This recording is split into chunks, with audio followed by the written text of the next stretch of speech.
we have made this video in both Hindi and English languages. You can watch them on our channel NoName IAS. In this video, we will cover all these topics of polity and governance. Digital colonialism. Recently, the former Vice President of India expressed concern over digital colonialism. He said that the threat to independence was not from conventional aggression. Rather, it is from dependence on foreign digital infrastructure. He believes that if we depend too much on foreign technology, so our digital sovereignty may be in danger. This statement was given on the 14th of July 2025, and after this the debate on this issue has intensified. What is digital colonialism? To understand this, imagine that you search for something, watch a video, or chat on your phone. Whatever you do, that data is stored somewhere. This data is collected by big tech companies like Google, Facebook, or Amazon. These companies use your data for their own benefit, like to display ads or to increase their market power. But what's the problem with that? The problem is that these companies collect your data without your full consent. This puts your privacy at risk. Not just your independence, but the country's independence too can be in danger. For example, if a foreign company controls the data of the people of our country, then it can also influence the decisions of our country.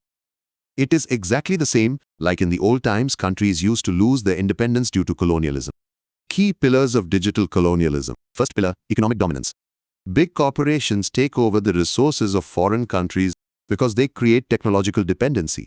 For example, Google has a monopoly on the search engine, Microsoft Windows dominates the desktop operating system, and Facebook and Twitter are leaders in social networking. Due to this, the economy of small countries becomes dependent on these companies. Second pillar, imperial control over architecture. Proprietary software and non-free licensing arrangements prevent others from modifying or accessing it, due to which digital self-reliance becomes difficult.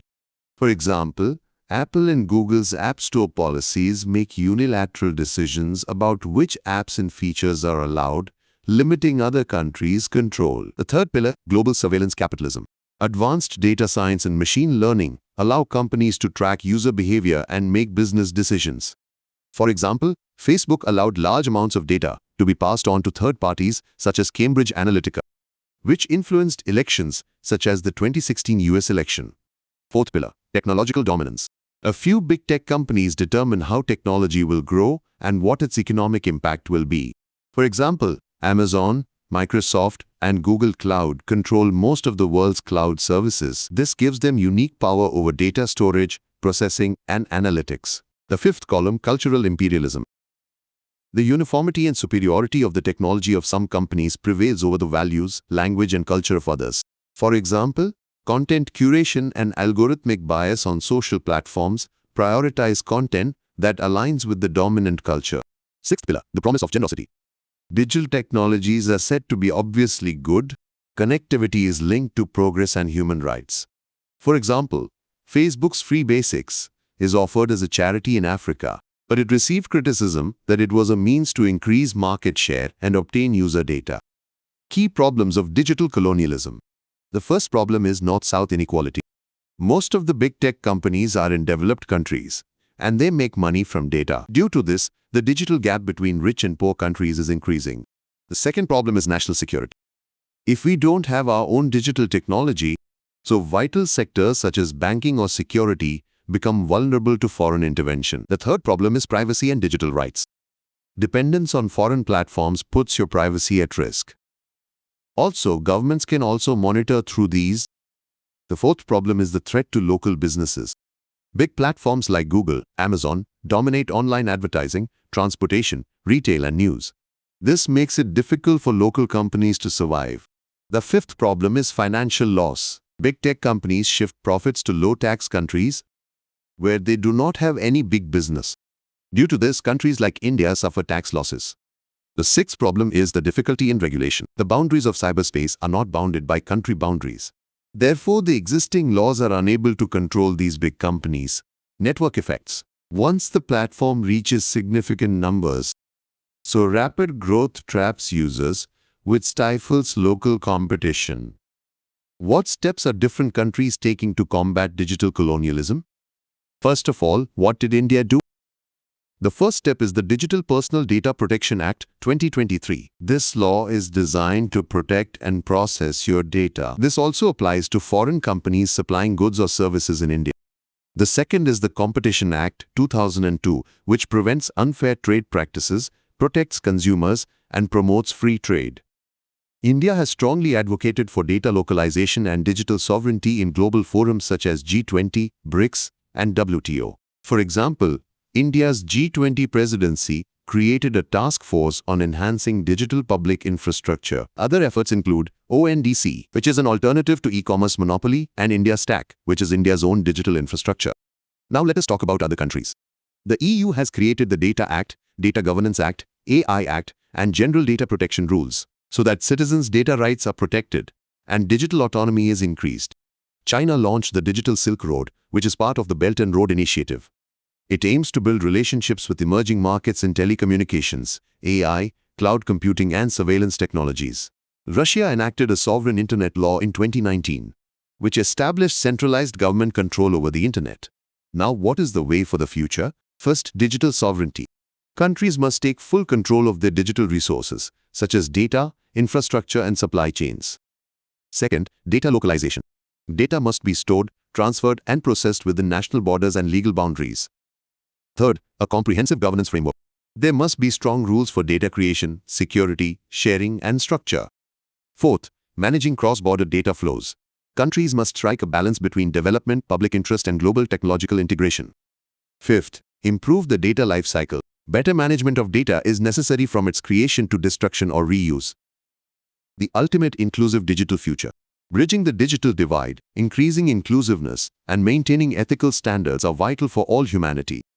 If you like the video, then like it now. Online content regulation. Recently, the Ministry of Information and Broadcasting shut down many OTT platforms because pornographic content was being shown on them. These actions were taken under the Information Technology Act 2000 and the Digital Media Ethics Rules 2021.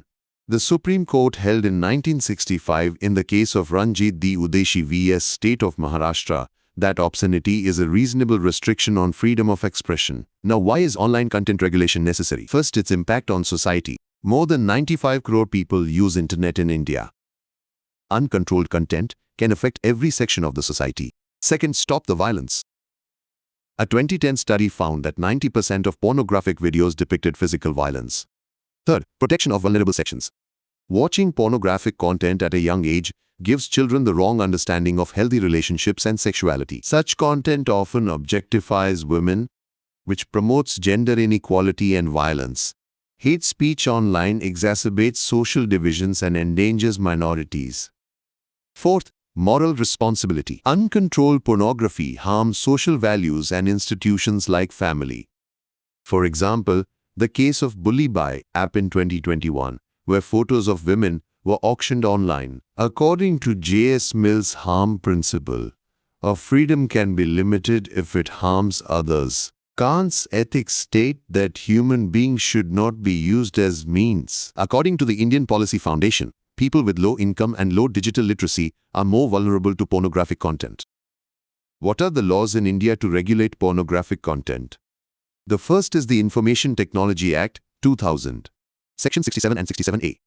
Deals with the publication and transmission of obscene material in electronic form. Article 69A. Gives the government the power to block public access to information for specific reasons. Section 79. Provides safe harbor protection for third-party content to intermediaries such as OTT platforms. But this protection could end if they don't remove the illegal content after being notified by the government. Second, IT Rules 2021. Created by the Ministry of Electronics and Information Technology, which brings digital news and OTT platforms under the purview of the Ministry of Information and Broadcasting. Third, Section 294 of the Indian Justice Code 2023 defines obscenity and criminalizes the dissemination of such material, including electronic material. Fourth, POCSO Act makes the sale and distribution of pornography involving children illegal. Fifth, the Indecent Representation of Women Act 1986 prohibits the publication and distribution of material containing indecent depiction of women. Now, what are the challenges in content regulation? The first is regulatory challenges. Conflict between ministries. The ministry that makes IT rules and the ministry that oversees content are different, which creates problems in coordination. Ambiguity in the definition of obscenity. It can be understood in different ways, due to which government decisions can be arbitrary. The second is technical challenges. End-to-end encryption and privacy features allow illegal content to spread without detection. Social media algorithms direct users to inappropriate content. For example, once I accidentally saw such content, so there are more suggestions. Use of VPN. People can access restricted websites with a VPN. The third challenge is creative freedom. Strict regulations could limit freedom of expression, which is guaranteed under Article 19 of the Constitution. For example, the ban on the film Fire based on homosexuality. What is the way forward? First, dialogue with all parties. Digital platforms, content creators, and society must work together to strike a balance between freedom of expression and social sensitivity. Second, the use of technology. OTT platforms can use automated abuse filters, user-reported based scanners, and AI-based content analysis. Third, strengthen self-regulation. Content standards can be enforced by the industry by forming self-regulatory bodies, thereby reducing direct government intervention. Fourth, learn from best practices. The EU's Audiovisual Media Services Directive applies traditional broadcasting standards to digital platforms and protects privacy through the GDPR. National Cooperative Policy 2025. Recently, the Union Cooperative Minister unveiled the National Cooperative Policy 2025. This is the second policy for the cooperative sector. The first one came in 2002. What are the main features of this policy? First, its vision is to realize developed India 2047 through prosperity through cooperation. Cooperative institutions will play a big role in this. Second, it targets 50 crore citizens who are not currently active in the cooperative sector, making them active participants. Third, the policy will work on 6 strategic mission pillars. Other key features: legal and institutional reforms, encouraging states to amend cooperative laws so that transparency, autonomy, and ease of doing business increases. Financial empowerment, reducing taxes on cooperative institutions and giving them financial incentives like corporates. Business ecosystem development, to create at least one model cooperative village in every state and promote branding under the Bharat brand. Future preparedness and technology, creating a national cooperative stack integrated with the agri-stack and other databases. New areas, promoting cooperatives in new areas such as clean energy, waste management, and technology.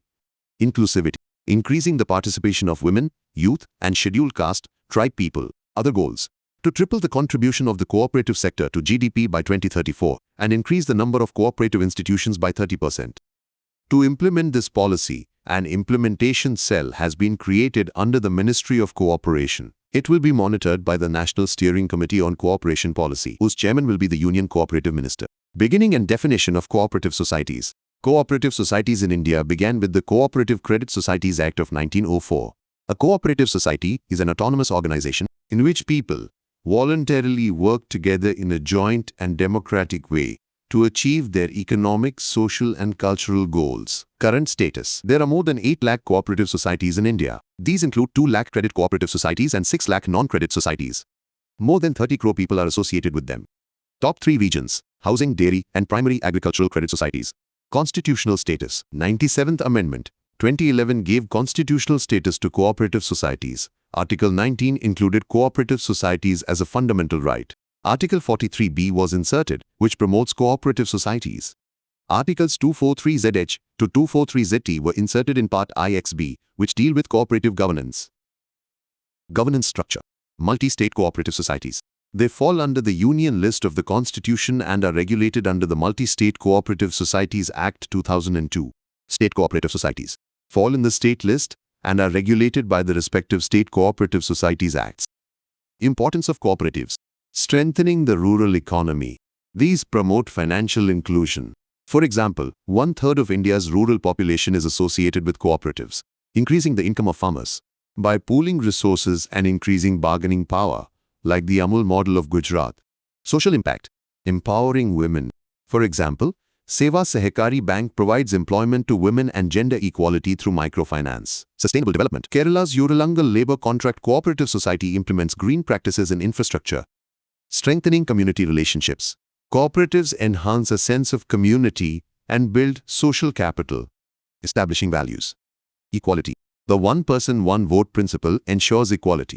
Leadership: cooperatives democratically elect leaders. Like in Maharashtra, many MLAs are associated with the cooperative movement. Challenges: limited capacity and resources. There is a lack of infrastructure, training and technical expertise, especially in rural areas. Political interference, transparency and efficiency are affected. Complex regulatory requirements, bureaucratic hurdles slow development. Lack of knowledge of digital devices.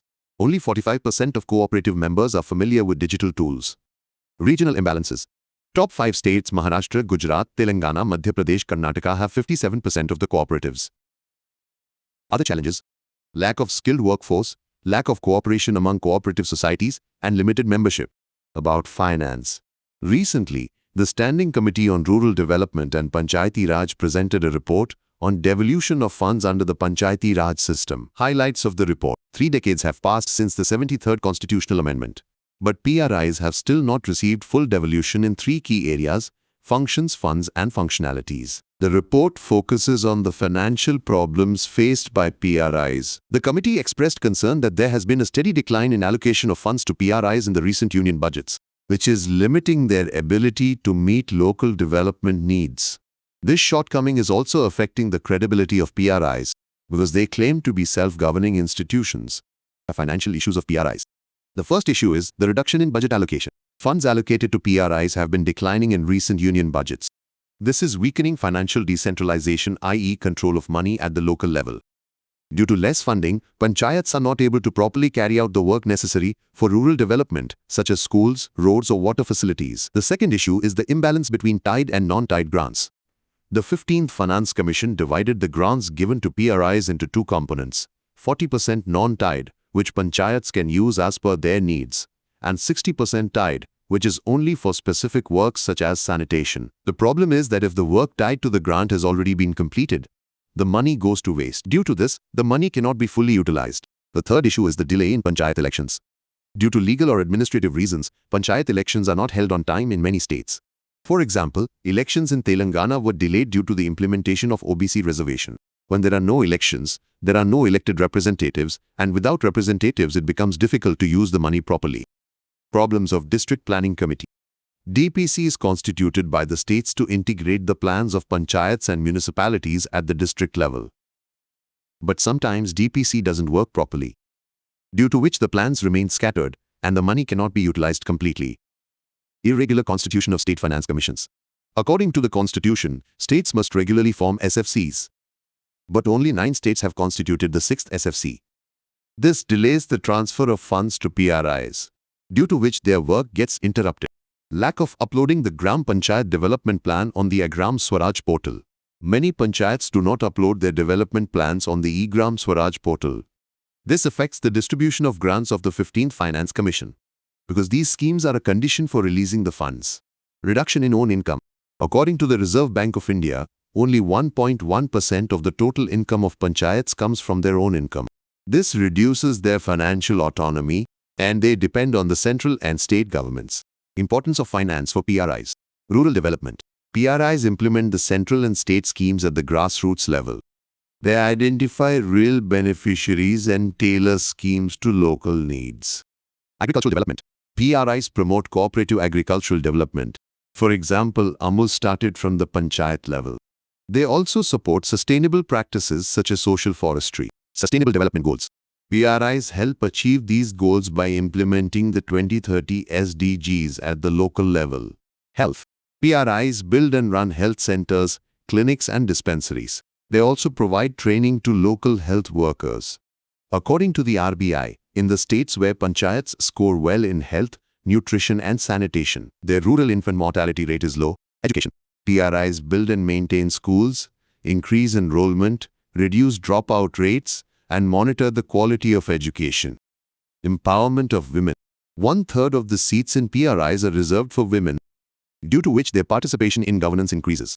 Studies show that when women are involved in local governance, then there is improvement in areas like education, health, and child welfare.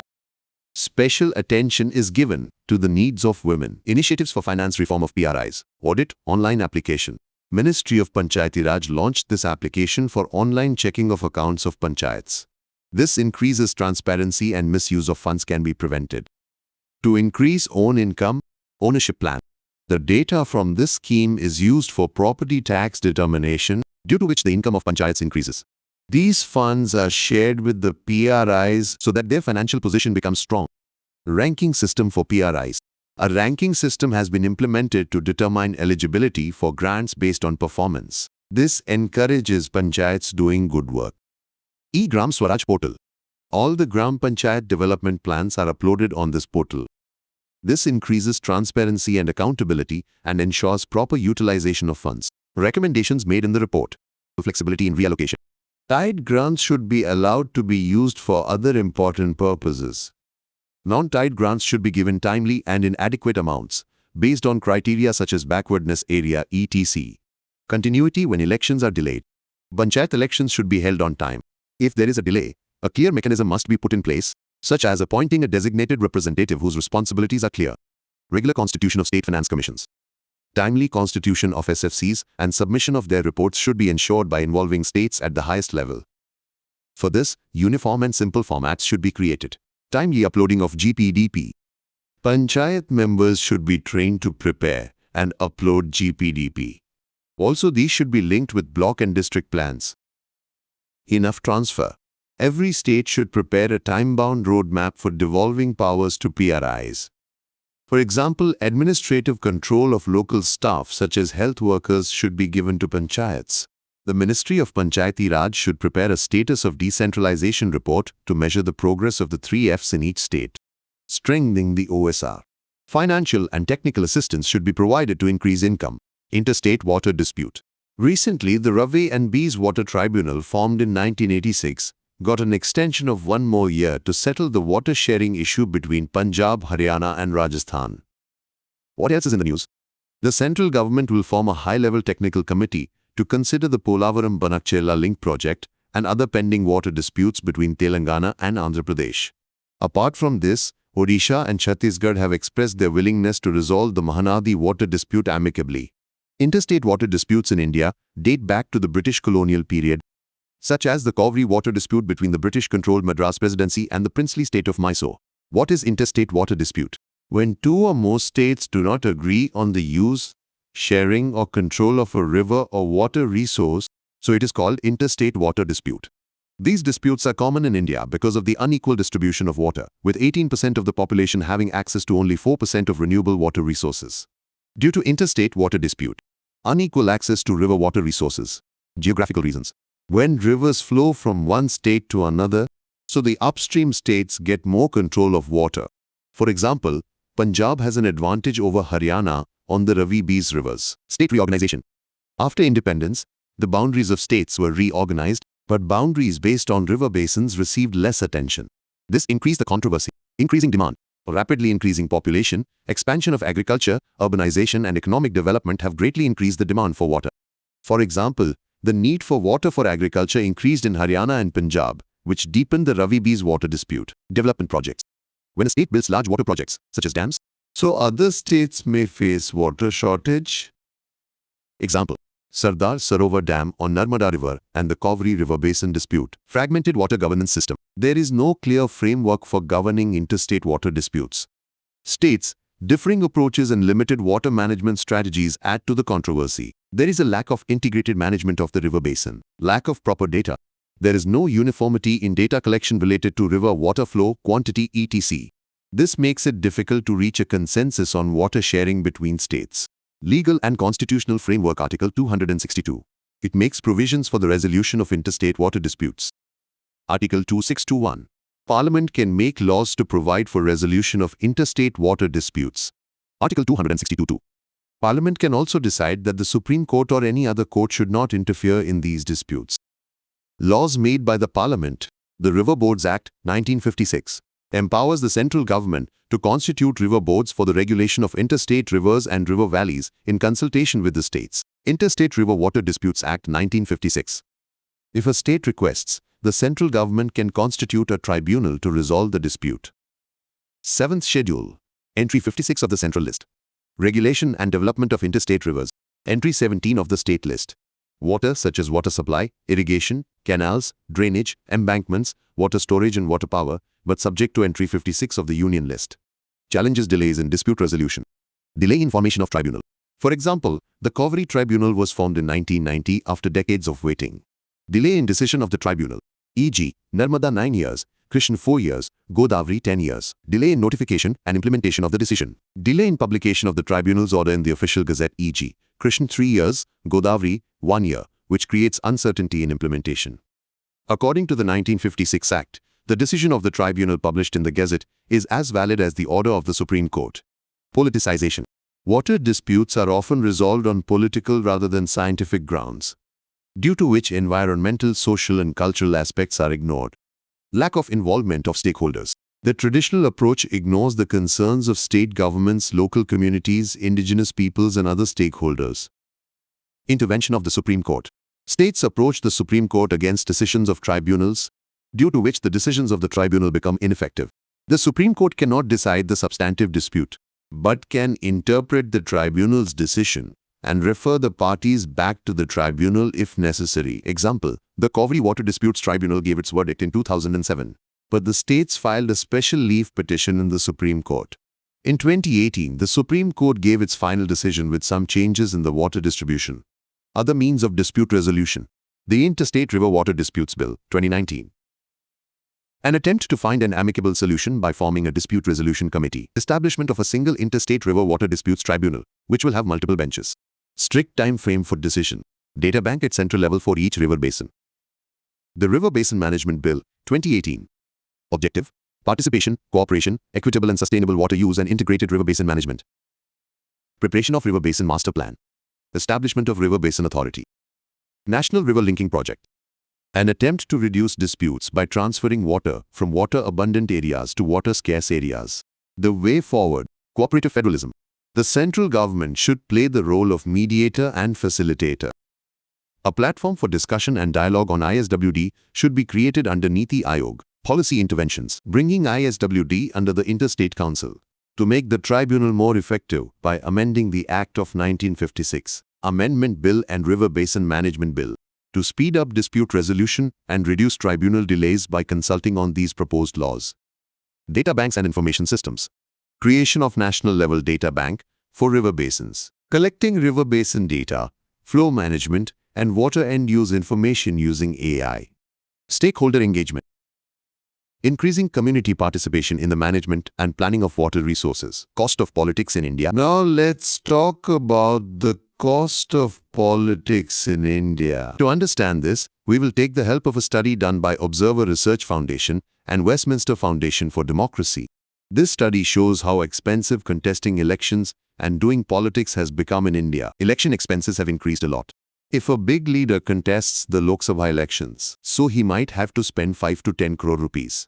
In some rich or fiercely contested states, such as Tamil Nadu, Telangana, Andhra Pradesh and Maharashtra, these costs could be even higher. That means it is now very difficult to contest elections without money. Day-to-day political expenses are also rising.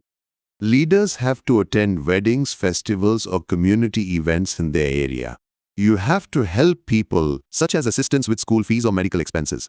Besides, money is also needed to run the party affairs. All of this puts a huge burden on leaders. Spending on social media. Nowadays, politicians spend money on maintaining their profiles on social media, hiring tech experts, paying influencers, and online advertisements. Still, this expenditure is less than the money spent on rallies, transport, food, and payments to workers, but this has also become a necessary expense. The problem of vote buying. Nowadays, some leaders distribute cash before elections. This amount has increased so much that even those leaders who do not want to do this start doing so under pressure. This is wrong, but this trend is increasing because of the rising cost of politics. It includes several things, like reaching out to people before elections, arranging campaigns, publicizing in the media, and rewarding supporters. Apart from this, money is also needed to maintain your network. All these combine to make politics very expensive. Where does the money come from? Most politicians fund their expenses with their own money or contributions from family, friends, or supporters. Some people borrow from business groups, crowdfund, sell their assets, or take out loans. Most parties ask candidates to raise the money themselves. Only a few major parties provide some support to their candidates. First of all, what impact does this have on the government? The nexus between business and politics is increasing. Big corporates give money in elections. so that leaders can prioritize their interests, like tax breaks or loosening up regulations. This increases inequality in the society. For example, rich people from coal, mining or real estate are now contesting elections themselves. They take party tickets with their own money or become independent candidates. The focus of the leaders remains on raising funds. After winning the elections, the leaders start recovering their expenses and returning the financiers. Due to this, they are able to pay less attention to their real work, i.e. making laws and serving the public. Risk of corruption. Black money is used in elections, which increases corruption. In 2024, India was ranked 96th on Transparency International's Corruption Index. This shows that we need more transparency. Now let us talk about its impact on democracy. Public trust is waning. When people see that elections are dominated by money and opaqueness, their faith in democracy is shaken. Due to this, people take less interest in voting. The big parties are becoming dominant. They have a lot of money, due to which they are able to buy votes and run big media campaigns. Smaller or regional parties do not have such resources, due to which voters have fewer options. The poor and the marginalized are left behind. Women, youth, and non-rich people are hardly able to participate in such expensive elections. Due to this, their voice gets suppressed in democracy. Now the question is, what is the solution to this? Strict enforcement of spending limits. The Election Commission needs to be given more power, resources, and legal support to take action against those who break the rules. For example, the UK has strict spending limits and audits, bringing political parties within the ambit of constitutional rules. With this, their activities can be monitored. Government funding based on vote share. This will reduce the influence of corporates, and smaller parties will also become stronger. Such a model works in Canada and Germany. Many committees in India have also supported it, like the Indrajit Gupta Committee of 1998, the Law Commission Report of 1999, the National Commission of 2001, and the Second Administrative Reforms Commission of 2008. Making voters aware. Civil society, media, and election commission can work together to make people aware against misuse of money. Making donation information public immediately. This happens in America, which increases transparency. You can watch all the videos of this month's magazine from this playlist. Lowering of age for voting. Many countries have lowered the voting age from 18 to 16 years. These include countries like Germany, Austria, Malta, Estonia, Argentina, and Nicaragua.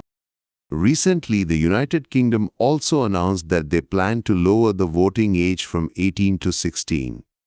These changes are happening because today's youth are more aware and educated. They want to take part in the decisions of their country. What is the situation in India? In 2020, a private member bill was introduced in India, whose name was Constitution Bill 2020. This bill suggested that the voting age be reduced from 18 to 17 years. This bill was introduced by a private MP, but this law has not been made yet. What are the rules regarding voting age in the Constitution of India? Our Constitution, especially Article 326, says that every citizen above 18 years of age can vote. This is called universal adult suffrage. Earlier, the voting age in India was 21 years. But in 1988, through the 61st Constitutional Amendment, it was increased to 18 years. The right to vote is a statutory right. That means Parliament can change it by making a normal law. Arguments in favor of lowering the voting age. First argument, mental maturity. Many experts say that 16-year-old youth become mature enough to take political decisions. They have the ability to think and understand and analyze right and wrong. Second argument, equality between generations. Currently, people under the age of 18 cannot vote. But there is no age limit for elders. This gives more importance to the needs of big people in politics, and future policies may get weakened. If the youth vote, so policies will be made keeping the future in mind. Third argument, the scope of election issues will increase. If 16-year-olds get the chance to vote, parties will pay more attention to issues like children's rights, better education, and gender equality in their manifestos. This can lead to good policies for the society. Fourth argument, political participation of youth will increase. By developing the habit of voting at an early age, youth will always remain active in politics. This will strengthen our democracy further. Arguments against lowering the voting age. Argument 1. Lack of maturity and knowledge. Some people say that teenagers of 16 to 17 years of age do not have full understanding yet. They don't have enough knowledge of politics, due to which they can be easily influenced or misled.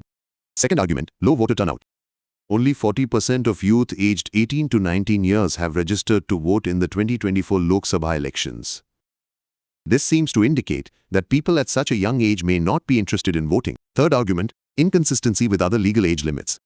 If the voting age is reduced, people may also demand reduction of the age for marriage, purchasing liquor, joining the armed forces or contesting elections. This may give rise to legal complications. Fourth argument, systemic challenges. To add 16 to 17-year-old youth to the voter list, massive registration drives, awareness campaigns and infrastructure will be required. This will increase the cost and complexity of the work. If you like the video, then you can share this video with your friends preparing for IAS. Disruption of Parliament. In the 17th Lok Sabha session, the Lok Sabha worked for 88% of its scheduled time and the Rajya Sabha worked for 73% of its scheduled time. In the 1950s, Parliament sat for 120 to 140 days a year. But now it lasts only for 60 to 70 days. This means that the sessions of Parliament have become shorter, and even in that, the work is affected due to uproar. Problems caused by disruptions in Parliament. The first problem, the lack of accountability of democracy. Through debates in Parliament, MPs ask questions to the government and discuss policies. This is an important part of democracy. But when there is chaos, these questions and answers stop, due to which the accountability of the government is weakened. Second problem, loss of money. The cost of running the Parliament is around 2.5 lakh rupees per minute. If time is wasted because of commotion, so this is a waste of public's tax money. Third problem, decreasing public trust. Frequent disruptions distract MPs from addressing pressing issues such as education, health or unemployment, bringing Parliament to a standstill. Due to this, people lose trust in the Parliament and leaders. What can be done to prevent blockages? First solution, separate time for the opposition. Like the British Parliament, where 20 days every year are given to the opposition to raise the agenda of their choice, a similar rule can be implemented in India too. This will give the opposition a chance to put forward its point and the uproar will reduce. The second measure, strengthen ethics committees. Ethics committees in Parliament can monitor the behavior of MPs. If any MP repeatedly creates ruckus, then he should be held accountable. Third measure, annual Parliament calendar. The schedule of Parliament sessions should be decided at the beginning of the year, in which there is little scope for change. This will enable MPs to know in advance when to work and may reduce unnecessary interruptions. Removal of judges in higher judiciary. Recently, a motion was brought in the Parliament to remove Justice Yashwant Verma, 145 MEG APET ASECOND of Lok Sabha and more than 5 OMEG APET ASECOND of Rajya Sabha signed this proposal. This proposal has been brought under Articles 124, 217 and 218 of the Constitution. Let us understand this in detail. Rules for removal of judges in the Constitution. First rule, Article 124(4). This is related to the removal of Supreme Court judges. A judge can be removed only on two grounds: proven misbehavior or incapacity. Second rule, Article 124(5). It empowers Parliament to make laws regulating the procedure for investigation and removal of a judge for misbehavior or incapacity. That is why the Judges Inquiry Act was enacted in 1968. Third rule, Article 2171(b). This is related to the removal of High Court judges. It states that a High Court judge can be removed in the same manner. For example, the removal of a Supreme Court judge is possible under Article 124. Fourth rule, Article 218. It also applies the provisions of Articles 124 and 124 to High Court judges. Procedure for removal of a judge. Step 1. Start the proposal. A proposal for the removal of at least 1 OMEG APET ASECOND in the Lok Sabha or 5 OMEG APET ASECOND in the Rajya Sabha has to be signed and submitted to the Speaker or Chairman. Step 2. Form an inquiry committee. If the proposal is accepted, a committee of 3 members is formed. It consists of a Supreme Court judge, a High Court Chief Justice, and a distinguished jurist. This committee investigates allegations of misconduct or incapacity against the judge. Step 3. Approval in Parliament. If the committee finds the judge guilty, the House which initiated the motion has to pass it by a special majority. Special majority means majority of the total members of that House and more than 2/3 of the votes of the members present and voting. The proposal then goes to the other House, wherever it has to be passed by a special majority. Fourth step, President's order. After being passed by both houses, the proposal is sent to the President in the same session. Then the President issues an order to remove the judge. Important thing, the word impeachment is not used in the Constitution to remove judges. This is a common misconception. If possible, please like the video and leave a good comment. This encourages us to make good videos. National Standards for Civil Service Training Institutes. NSCSTI 2.0 was launched by Union Minister Dr. Jitendra Singh at the Civil Services Officers Institute, New Delhi. NSCSTI 2.0 is one such framework which has been created to improve civil service training institutes in India. It has been developed by the Capacity Building Commission under Mission Karmayogi. Mission Karmayogi aims to create a competent and future-ready civil service that will make public service more effective and realize the dream of a self-reliant India. Main objectives of NSCSTI: to fix a baseline level of capacity for central training institutes. That is, ensuring that every institute meets a minimum standard. To provide a systematic tool to improve the management of these institutes. This can make the training process more organized and effective. Standardize capacity building by creating clear processes for civil service training. This will ensure uniform level of training across all institutes. Highlights of NSCSTI 2.0. This framework brings hybrid and artificial intelligence-based learning models. That means now both online and offline methods will be used in training, and with the help of AI, the learning experience will be better. Its design is inclusive, that is, it is suitable for all government training institutes at central, state and local levels. It promotes the adoption of best practices by removing the walls between the public and private sectors. Through this, government institutes can learn good techniques and methods from the private sector. What is Capacity Building Commission? CBC was launched in 2021. It aims to build credibility in the civil services and promote capacity building in a uniform manner. It works on a collaborative and sharing basis. That means the government and other organizations together take it forward. Structure of CBC. This is a 3-member commission which is supported by an internal secretariat. The secretariat is headed by a secretary. The commission members come from diverse backgrounds such as private sector, academia, public sector and civil society. It is an independent body and has full executive power. That means it can take its own decisions. Main functions of CBC. Preparation of Annual Civil Services Report. This report tells how well the civil services are working, monitoring training institutes and creating shared learning resources. That is, improving training centers and preparing useful material for everyone. Preparation of Annual Capacity Building Plan for ministries and departments. This will help every department to plan its own training. Creating coordination between different departments. This allows everyone to work together and deliver better results instead of working separately from one another. To make policy suggestions in areas related to personnel. These suggestions are given to the Department of Personnel and Training so that civil services can be improved. Bills of Lading Bill 2025. The Bills of Lading Bill 2025 was passed on the first day of the monsoon session of 2025. As part of an effort to boost India's economy.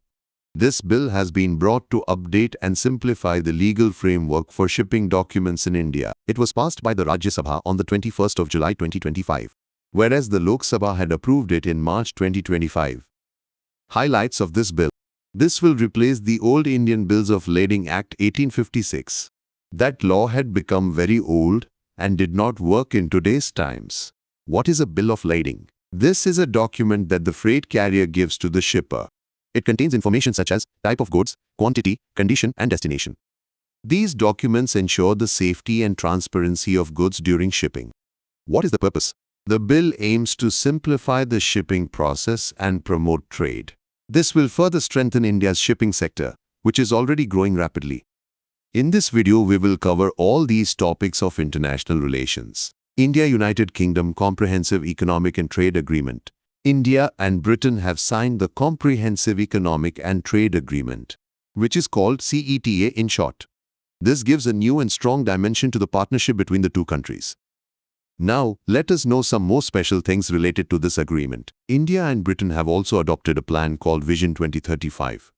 Through this, both the countries will work together in the fields of economy, technology, defense, climate, health, and education for the next 10 years. Apart from this, both the countries have prepared a defense industrial roadmap. This means that now India and UK will jointly design, develop and produce defense equipment. Now let us come to the main features of CETA. The most important thing is tariff, i.e., abolition of duties and access to market. India and Britain have decided to eliminate almost 99% of tax lines. This means that most items traded between the two countries will no longer be taxed. Additionally, India has opened 89.5% of tax lines, which will facilitate 91% of Britain's exports. But India has kept some of its sensitive sectors like milk, grains, millets, gold, jewelry, and lab-made diamonds safe. If suddenly the import of any foreign product increases a lot, so to protect domestic industries, India and Britain can take bilateral safeguards, i.e. protective measures. The second big aspect is services. Indian IT, finance, education and health sectors will get a big market in Britain. India has received strong commitments from the UK across all 12 key services sectors. The third important thing is new facilities for professionals. India and the UK have decided to recognize degrees and professional qualifications in each other's countries in fields such as nursing, accountancy, and architecture. Indian professionals and business visitors will now be able to stay and work in the UK for a period of 90 days to 3 years. Also, India and Britain have made a double contribution convention. Under this, Indian workers and their employers will be exempted from social security tax for 3 years while working in Britain. Another feature of rules of origin is its simplicity. Now, exporters can themselves provide the certificate of origin of their products. No documents will be required for small exports worth less than £1,000. These rules will help India's existing supply chains like textile industry, machinery, pharmaceuticals, and processed food sectors. India-UK Vision 2035. Vision 2035 means that India and the UK will work deeply together in many areas over the next 10 years. Its objective is to further strengthen relations, bring new technology, and provide direct benefits to the people of both countries. There are 6 main pillars of this partnership: relationships between people, business, technology, protect, climate and energy, education.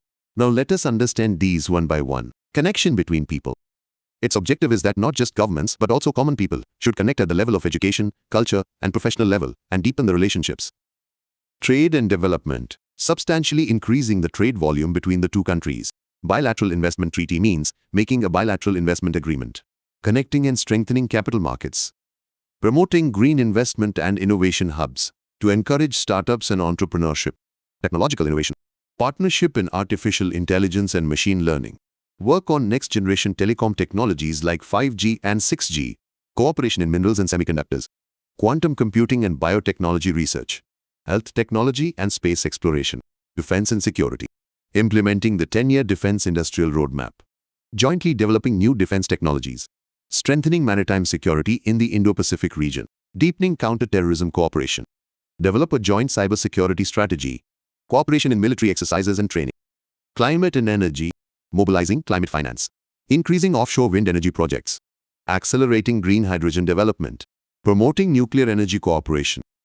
Developing sustainable transport solutions to undertake environmental conservation and restoration programs. Education and skills. Opening of British university campuses in India. Creating joint degree programs so that Indian and British students can connect with each other. Starting green skills training. Strengthening youth exchange programs and cultural ties. Now we understand why CETA is important for India. First, let us talk about export growth. This agreement can increase India's exports by 20 to 40%.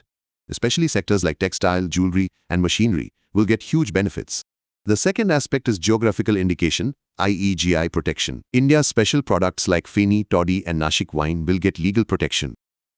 This means that it will no longer be easy to copy or sell them counterfeitly. The third is market access. The UK's $37.5 billion agricultural import market is now open to Indian farmers and producers. Now, duty or tax will not be levied on more than 95% of agricultural and processed food items. The fourth benefit is benefits for workers. CETA protects the rights of workers. This includes the provision of tribunals to ensure justice and transparent adherence to the law. Women workers will also get special benefits because the agreement talks about gender equality and non-discrimination. The fifth benefit is MSME and regional development. India's small and medium enterprises, i.e. MSMEs, will benefit greatly from this agreement.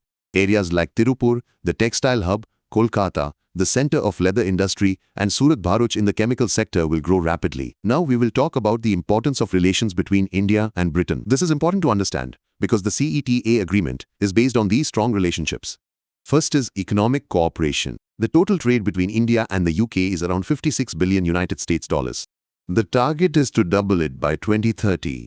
Britain is the 6th largest investor in India.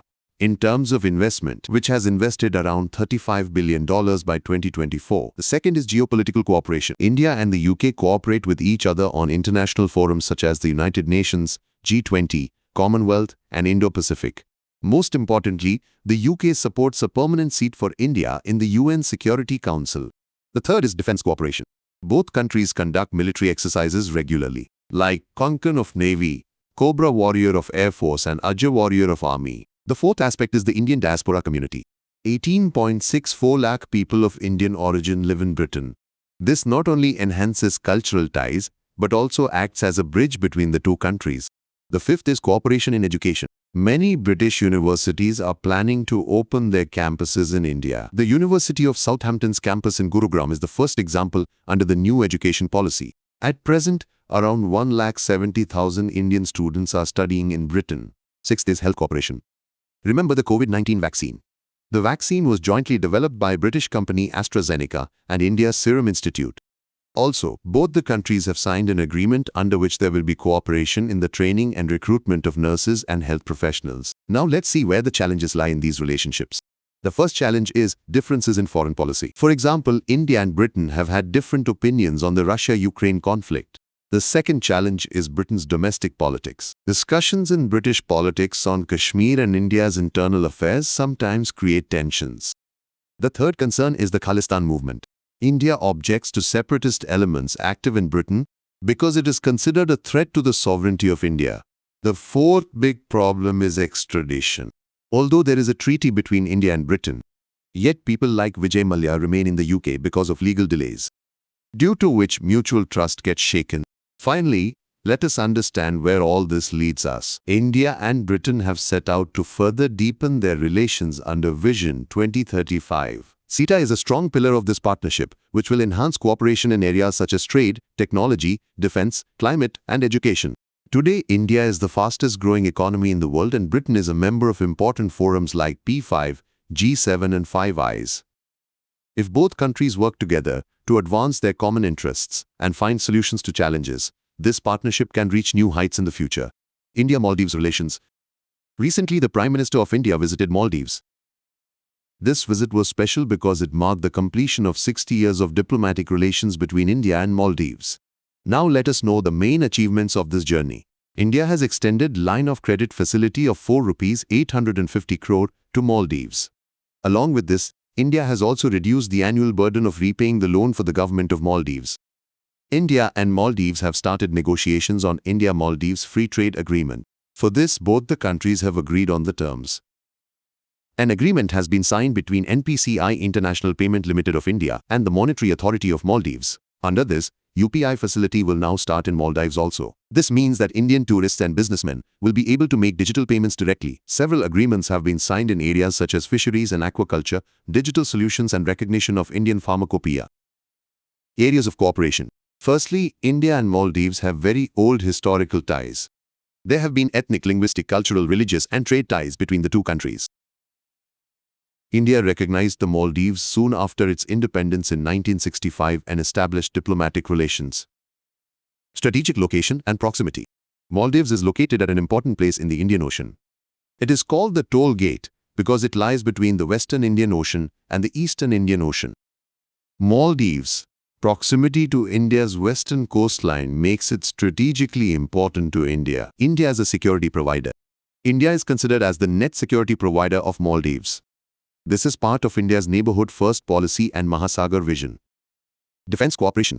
India and Maldives signed the Defense Action Plan in 2016. The two countries conduct joint military exercises such as Ekuverin and Ikta. Maldives is also a founding member of the Colombo Security Conclave. Economic cooperation. Bilateral trade between India and Maldives reached $548.97 million United States dollars in 2023.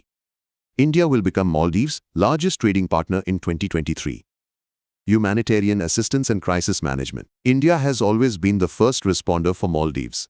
The 1988 coup attempt, the 2004 tsunami, the 2014 male water crisis, and the COVID-19 pandemic, India responded promptly in every crisis. People-to-people linkages. India ranks first in the field of tourism. 2.09 lakh Indian tourists visited Maldives in 2023. Recent challenges. Domestic politics of the Maldives. Politics in Maldives is often divided between pro-India and pro-China. Policies of President Muizu. He gave the slogan, India Out campaign, due to which anti-India sentiments increased among the public. Events like withdrawal of Indian troops, cancellation of hydrographic survey are part of this policy. He replaced the India First policy with the Maldives First policy, which includes diversification of foreign policy. The China factor. Maldives joined China's Belt and Road Initiative in 2014. China has done major infrastructure projects in Maldives, जैसे China-Maldives Friendship Bridge. Economic instability. The public debt of Maldives is constantly increasing. According to the World Bank, it could reach 135.7% of GDP by 2027. Extremism and terrorism. In 2023, the US identified several individuals linked to ISIS and Al-Qaeda in the Maldives. Conclusion. India and Maldives face similar challenges in the Indian Ocean region. These challenges impact both security and development. Being natural partners, India and Maldives should advance maritime security and cooperation for the benefit of the people of both countries and the entire Indian Ocean region. If you like the video, then please do not hesitate in liking this video. China's hydropower project on the Brahmaputra River. Recently, China has started construction of the Medog Mega Dam project on the Yarlung-Zangbo River in Tibet, called Brahmaputra in India. More on the news. China is not limiting this project to just power generation. Its aim is to industrialize Tibet. China is calling it a renewable energy project and a step to boost Tibet's economy. China aims to become carbon neutral by 2060, and this project is a step in that direction. About the Medog hydropower project. Scale and capacity. When completed, this project will be bigger than China's Three Gorges Dam and will generate 3 times more energy. The project is being built in the Great Bend region of the Brahmaputra River in Tibet, near the border with Arunachal Pradesh in India. Design. It is described as a run-of-the-river project, but it will have 5 cascade hydropower plants, and large reservoir-like structures will be built to divert the water. It can divert almost half of the river's flow. Key concerns of the project. Geopolitical concerns. If China stops or diverts the flow of water, it would have profound impact on agriculture, food security and hydro projects in India's northeastern states. The Siang River disaster in 2000 is an example of this. From a security point of view also, this dam can become a water bomb, especially during times of tension. Water resource competition. The Brahmaputra basin is shared between India, China and Bangladesh. If one country diverts water, the human security and stability of other countries is threatened. Environmental impact. This dam will stop the flow of sediment, which is very important for the Ganga-Brahmaputra Delta. 218 fish species here, such as Hilsa and Mahseer, will be affected. The livelihood of about 20 lakh people may be in danger. Disaster vulnerability. This area falls in seismic zone V, which means there is a very high risk of earthquakes and landslides here. The magnitude 7.5 earthquake that struck Tibet in December 2024 showed that a dam failure in such a scenario could lead to a devastating disaster. About river water cooperation arrangement between India and China. An expert-level mechanism was created in the year 2006. In this, experts from both the countries interact every year. The discussions focus on flood weather forecasting, emergency response, and issues related to trans-border rivers. Next comes the Hydrological Data Sharing Agreement. This settlement is on the Brahmaputra River. From June to October, China provides water data from 3 stations in Tibet to India. But this agreement expires in June 2023, and its renewal is currently under discussion. Similarly, there was an agreement on the Sutlej River also. It provided station data from Tibet from June to October.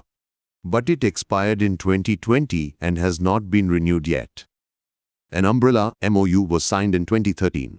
With this, data of both Brahmaputra and Sutlej started being shared from the 15th of May to the 15th of October. The agreement also provides a broader framework for water cooperation. Now let us see India's possible response and the way forward.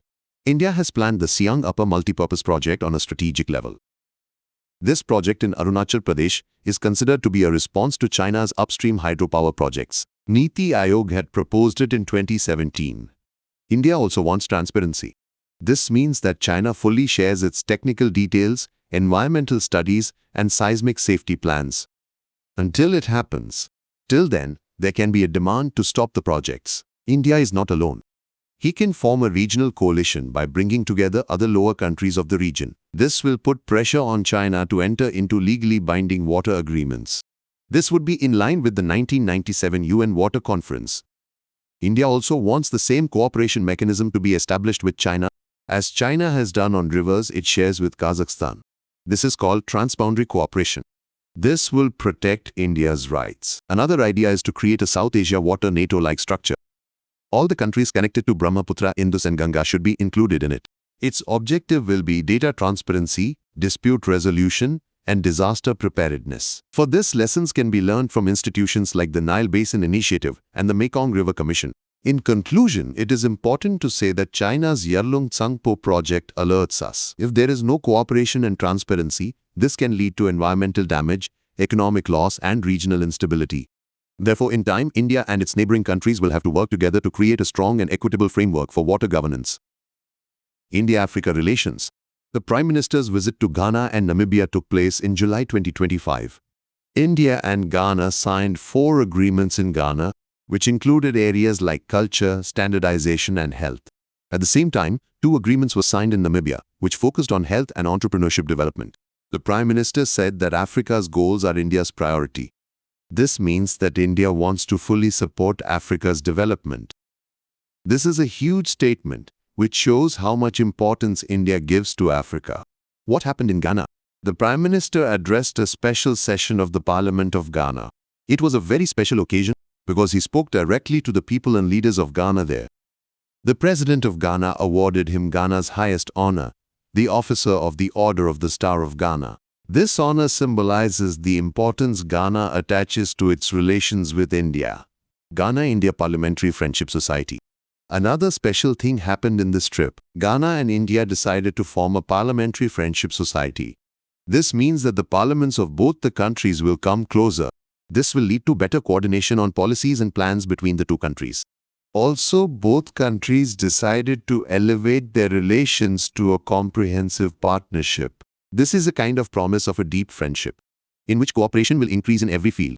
India's Africa policy. India's Africa policy is very special.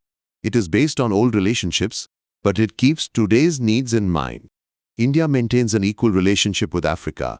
This means that we do what African countries want. This is called the demand-driven approach. In 2018, our Prime Minister spoke of the Kampala principles, which emphasized equality, respect, and mutual development.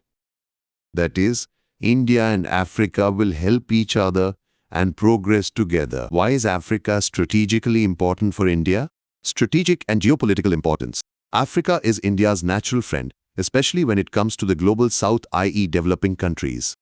India and Africa together demand reforms in major forums like the United Nations and the World Trade Organization. The 2 also work together to promote peace and security. For example, the African Union was included in the G20, strengthening the voice of the global south. Also, India and Japan launched the Asia-Africa Growth Corridor in 2017.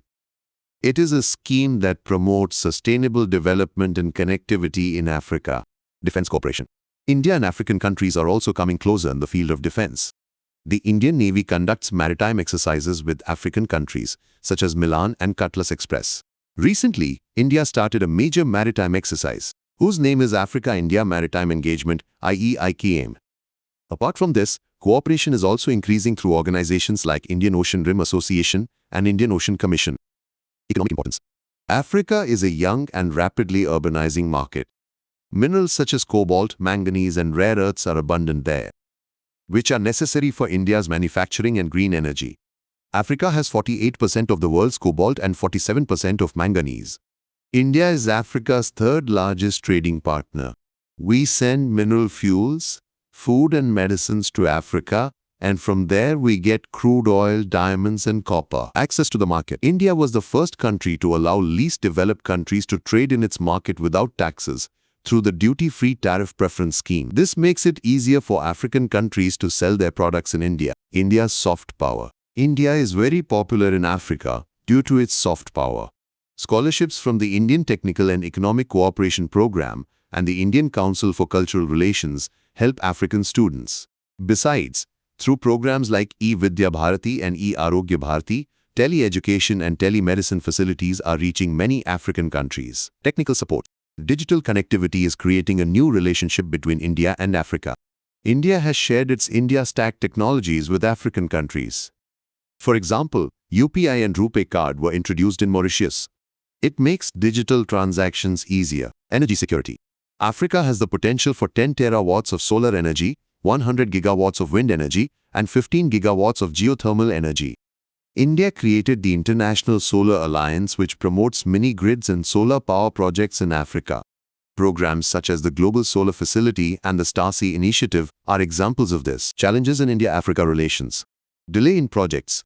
India has undertaken several infrastructure and capacity-building projects in Africa, but these are often delayed. This is because of complex procedures, delays in funding, and problems in delivering goods to remote areas of Africa. For example, it takes time to build roads, schools, or hospitals, due to which both the parties face problems. Underrepresentation on global platforms. African countries have not found a permanent place on major global forums such as the United Nations Security Council. Both India and Africa want to strengthen the voice of the Global South, but the underrepresentation of African countries remains a major challenge. Due to this, his words do not get much importance at the global level. Competition from other countries. India provides capacity building and low-interest loans in Africa, which are greatly appreciated. But countries like China invest very fast and on a large scale. They have more money and the ability to work faster, in face of which India has to strengthen its strategy further. Security and political instability. Parts of Africa, such as the Sahel and the Horn of Africa, are plagued by political instability, conflict, and terrorism. This is a challenge for India because the safety of Indian employees and investments working there may be in danger. This forces India to exercise caution in implementing its projects. India, Latin American and Caribbean countries, ties. Our Prime Minister visited Trinidad and Tobago, Argentina and Brazil in July 2025 and attended the 17th Brics Summit in Rio de Janeiro. This visit was a big step towards further strengthening the friendship between India and these countries. Trinidad and Tobago awarded the Prime Minister its highest civilian honor, the Order of the Republic of Trinidad and Tobago.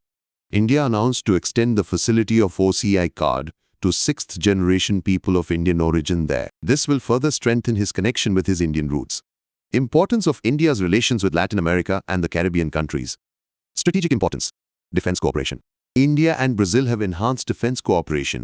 The two countries are working through joint defense committee meetings and 2+2 political military talks. This brings the armies of the two countries closer. Safeguarding critical minerals. Indian company Kabil signed an agreement with CAMYEN in Argentina to acquire 5 lithium blocks. This is India's first lithium mining project.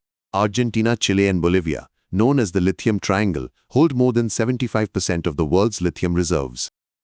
This is very important for India's green energy. Food security. Latin America is a major supplier of edible oil and pulses to India. Especially Argentina supplies edible oils like soybean oil to India. Economic and trade relations. Trade and investment.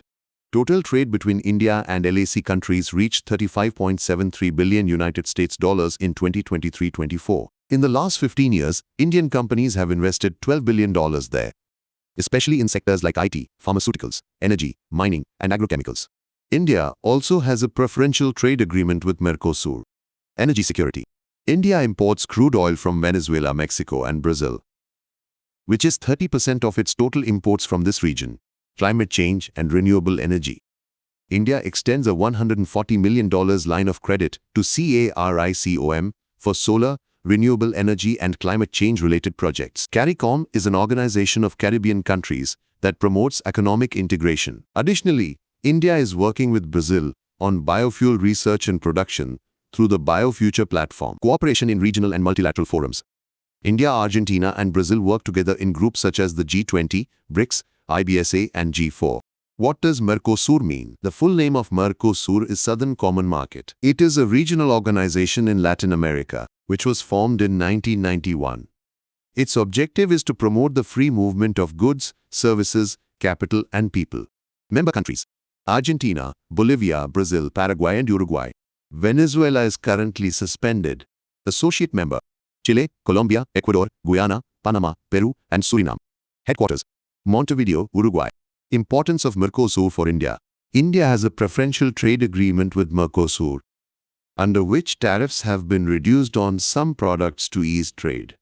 This helps India to access the large market of Latin America. Challenges. Influence of China. China has built very strong relations with Latin America. Since the year 2000, his business has grown 35 times. This is a big challenge for India, because China has more resources and the ability to work faster. Weakness in regional integration. There are differences among some countries within Mercosur. For example, Brazil and Uruguay want to enter into separate bilateral agreements, and Argentina has threatened to leave the organization. This creates problems in cooperation with India. High transportation costs. The geographical distance between India and Latin America is huge. The lack of direct air and shipping routes makes trade expensive. Low priority in foreign policy. Latin America is often underrepresented in India's foreign policy. It is placed in the outermost of the three concentric circles of India's foreign policy. Other challenges. Language differences and the lack of an influential Indian diaspora in Latin America also limit cooperation. The way forward. Increase political cooperation. India should regularize high-level dialogue and give Latin America a priority in its foreign policy. Strengthen economic ties. Investments between India and Mercosur can be increased by reducing tariffs, simplifying regulations, and promoting free trade agreements. Increase connectivity. Transportation costs can be reduced by creating direct shipping routes, air routes, and air cargo corridors. Increase technical cooperation. India can use its technological strengths to cooperate with Latin America's resources in renewable energy, agriculture, IT, and climate adaptation. Encouragement of the private sector. Indian and Latin American companies should be encouraged to invest in each other through trade missions, networking forums, and investment incentives. India-Brazil. Recently in July 2025, our Prime Minister visited Brazil. During this time, he was awarded Brazil's highest civilian honor, the Grand Collar of the National Order of the Southern Cross. The Prime Minister dedicated this honor to the people of India and India-Brazil friendship. This visit was a big step for the relations between the two countries. Major agreements signed during the visit. Cooperation against international terrorism and organized crime. This agreement will help both countries to fight terrorism and cross-border crime. Notably, the Brazilian president showed support and solidarity with India after the Pahalgam terror attack in April 2025. Sharing large-scale digital solutions for digital transformation. India will share its digital technologies, such as India's Stack, with Brazil. This will increase cooperation in the digital sector. Exchange and protection of confidential information. This agreement will help in keeping the sensitive information secure between the two countries. Agreement on renewable energy, agricultural research and intellectual property. EMBRAPA of Brazil and the Council of Agricultural Research of India will work together on renewable energy and new technologies in agriculture. Additionally, there will be cooperation in the field of intellectual property. Ministerial Mechanism for Monitoring Trade, Commerce and Investment. This is a new mechanism created, which will work to increase trade and investment. The two countries have set a bilateral trade target of $20 billion in the next 5 years. Priority areas for the next decade. Defense and security. The two countries will enhance joint military exercises, technology transfer, and defense trade. Food and nutrition security. Brazil is a major supplier of soybean oil and other agricultural products to India. Both countries will strengthen food security, energy transition, and climate change. India and Brazil will cooperate in renewable energy, such as biofuels and green hydrogen. India has promised to promote biofuel research with Brazil under the BioFuture platform. Brics Rio de Janeiro Declaration. At the 17th Brics Summit held in Rio de Janeiro, Brazil on the 6th to the 7th of July 2025, the leaders signed the Rio de Janeiro Declaration. It was titled, Strengthening Global South Cooperation for More Inclusive and Sustainable Governance. This declaration reflects the commitment of the BRICS countries to work together to make the global system more fair. Highlights of the BRICS Summit. Partnership. This was the first BRICS Summit attended by 11 full-member countries and 10 partner countries. In addition, representatives from 8 other countries and several international organizations also participated. Indonesia was made a full member of BRICS. Belarus, Bolivia, Kazakhstan, Cuba, Nigeria, Malaysia, Thailand, Vietnam, Uganda and Uzbekistan were made BRICS partner countries. Partnership to eliminate socially determined diseases. BRICS launched a partnership to eliminate socially determined diseases. These diseases are linked to poverty, inequality, and poor living conditions, which are a major obstacle to sustainable development. It aims to reduce health inequalities in the global south by mobilizing resources and working together. BRICS Leaders Framework Declaration on Climate Finance. This manifesto plans to mobilize resources to fight climate change for the next 5 years. It seeks to ensure affordable and timely climate finance for developing countries and supports a fair energy transition.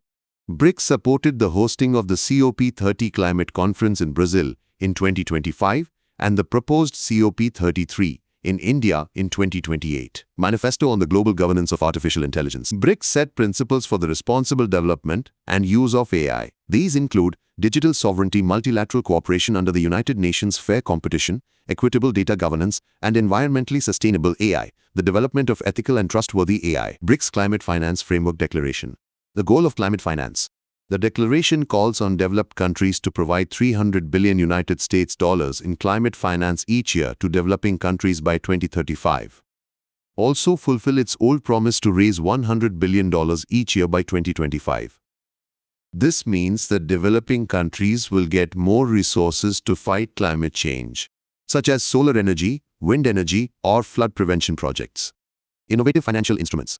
The manifesto talks about promoting new financial methods, e.g., blended finance, funding projects by combining government and private capital. Guarantees and insurance to reduce risk. Theme-based bonds, such as green bonds which raise money for environmental projects. Reducing foreign exchange risk to make trading and investment easier. Policy incentives, encouraging governments to enact policies that support climate projects. Tropical Forest Forever Fund.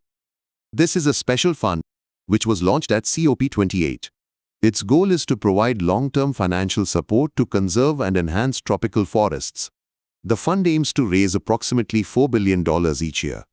There will be a mix of government and private capital in this. Countries that have tropical and subtropical forests, they will get payment based on their protected forest area.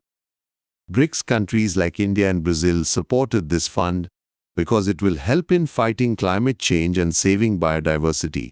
The Rio de Janeiro Declaration and Global South Cooperation, strengthening global governance. In the Rio Declaration, the Brics countries pledge to strengthen the voice of the Global South. It calls for greater participation of developing countries in global decision-making processes. The selection of key UN positions must be transparent and inclusive, with fair representation from all regions and genders. It calls for comprehensive reform of the United Nations Security Council, in which greater role of India and Brazil has been supported, the multipolar world and the role of the Global South. The manifesto says, the Global South is a major driver of positive change. There are many challenges in the world today, such as geopolitical tensions, economic slowdown, rapid technological change, and protectionist policies. In such a situation, the Brics countries want to solve these problems by uniting the Global South. Reform of the Bretton Woods institutions. Brics called for reform of Bretton Woods institutions such as the World Bank and the International Monetary Fund.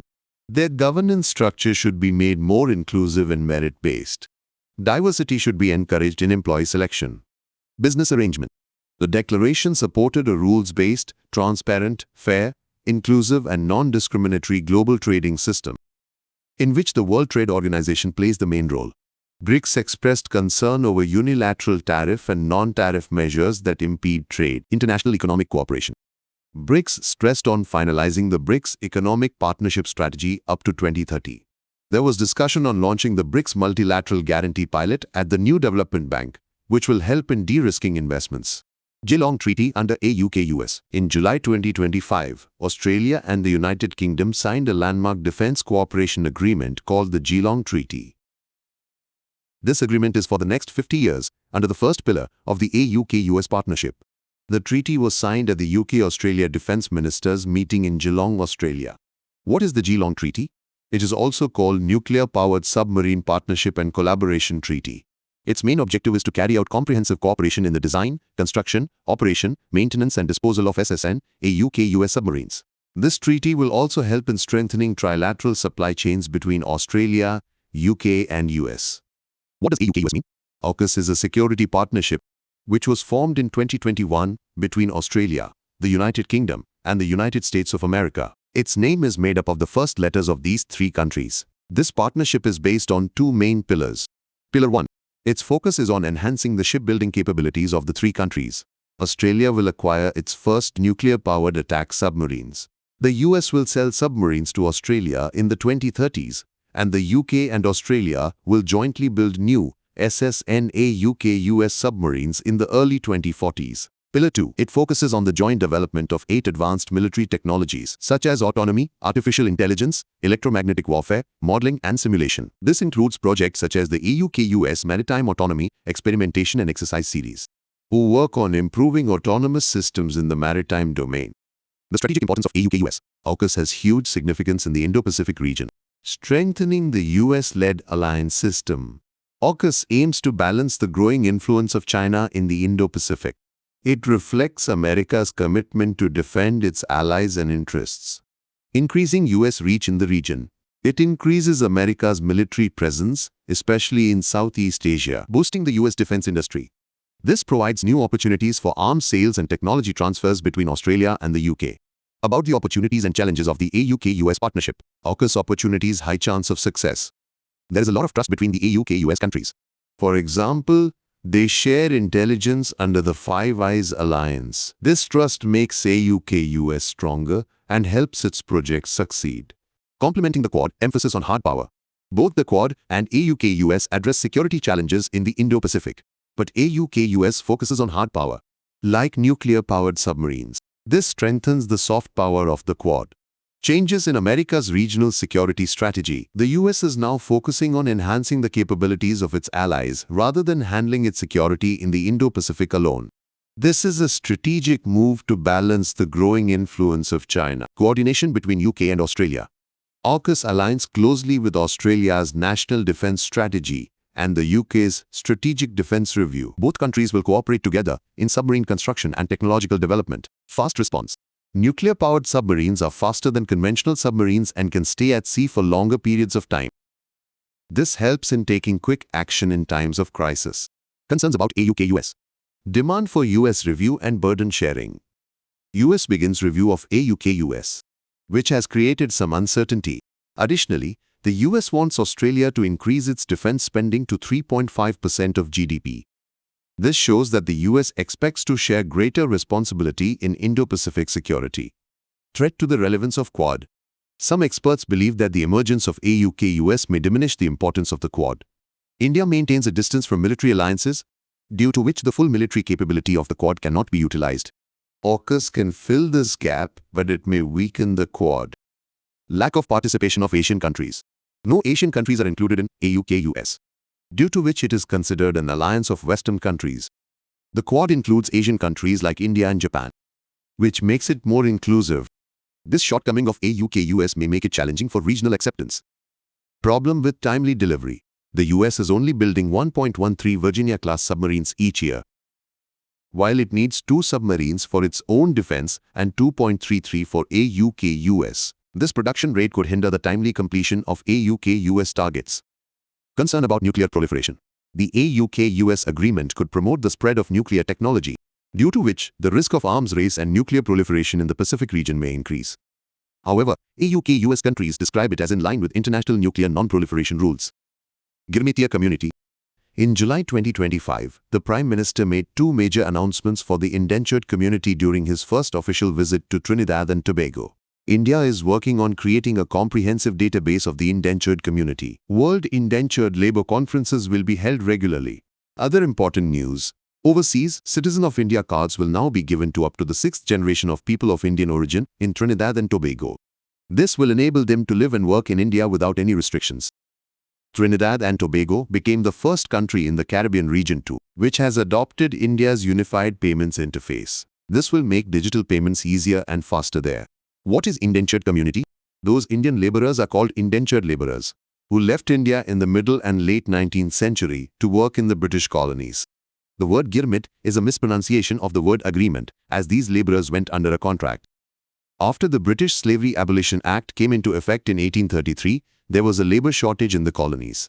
After this, the British government sent millions of people from India to work in sugar plantations, tea gardens, etc. Mauritius, Fiji, the West Indies, South Africa and the Caribbean. Most of the people were from the eastern United Provinces and Bihar. Tamil people migrated from Madras, Nagapattinam and Thondi to Sri Lanka, Burma and Malaysia. Poverty, unemployment, poor agricultural conditions in India, and better wages and life expectancy in the colonies. Even after arriving in the colonies, indentured laborers faced poverty, lack of resources, low pay, and poor living conditions. Importance of indentured labor for India. Deep cultural ties. The indentured community kept Indian culture alive in the countries they settled in. They became the majority group in countries such as Mauritius, Guyana, Trinidad and Tobago, and Suriname. Festival. Ramlila and Diwali in Fiji. Jose Festival in Trinidad and Tobago. Folk songs and music. North Indian folk songs such as Keherwa, Biraha, Lorik and Faruhai are popular in Fiji and Suriname. Use of musical instruments such as dhantal, dholak, harmonium and dandatal. Language. Hindi, Bhojpuri and Awadhi are spoken in Mauritius, Fiji and Suriname. This led to the mixing of Indian culture with the local culture. Political significance. The indentured community enhances India's soft power diplomacy. These people support India on forums like United Nations, World Trade Organization. People of Indian origin are in top positions in many indentured countries, e.g., Prime Minister of Mauritius Navin Chandra Ramgoolam, Prime Minister of Trinidad and Tobago Kamla Persad Bissesa. Economic importance. The indentured community supports charity, information exchange, investment in innovation and development projects. Example, Mauritius accounts for 17% of foreign direct investment in India. KALADAN, Multimodal Transit Transport Project. In July 2025, Union Minister for Ports, Shipping and Waterways Shri Sarbananda Sonowal announced that KMTTP will be fully operational by 2027. The project will create a new route for cargo transportation from India's eastern ports to Myanmar and then to northeastern India. What does KMTTP mean? KMTTP is one such project, which was started jointly by India and Myanmar. It aims to create maritime, river and road transport networks to transport goods from India's eastern ports to Sitwe port in Myanmar and then to northeastern India. Framework Agreement, signed in 2008. Nodal Ministry, Ministry of External Affairs, India. Project Development Consultant, Inland Waterways Authority of India. Cost, $484 million United States dollars. Parts of transportation. 539 kilometers sea route from Kolkata to Sitwe port. This route is already operational and the Sitwe port has now been upgraded to handle 40,000-ton ships.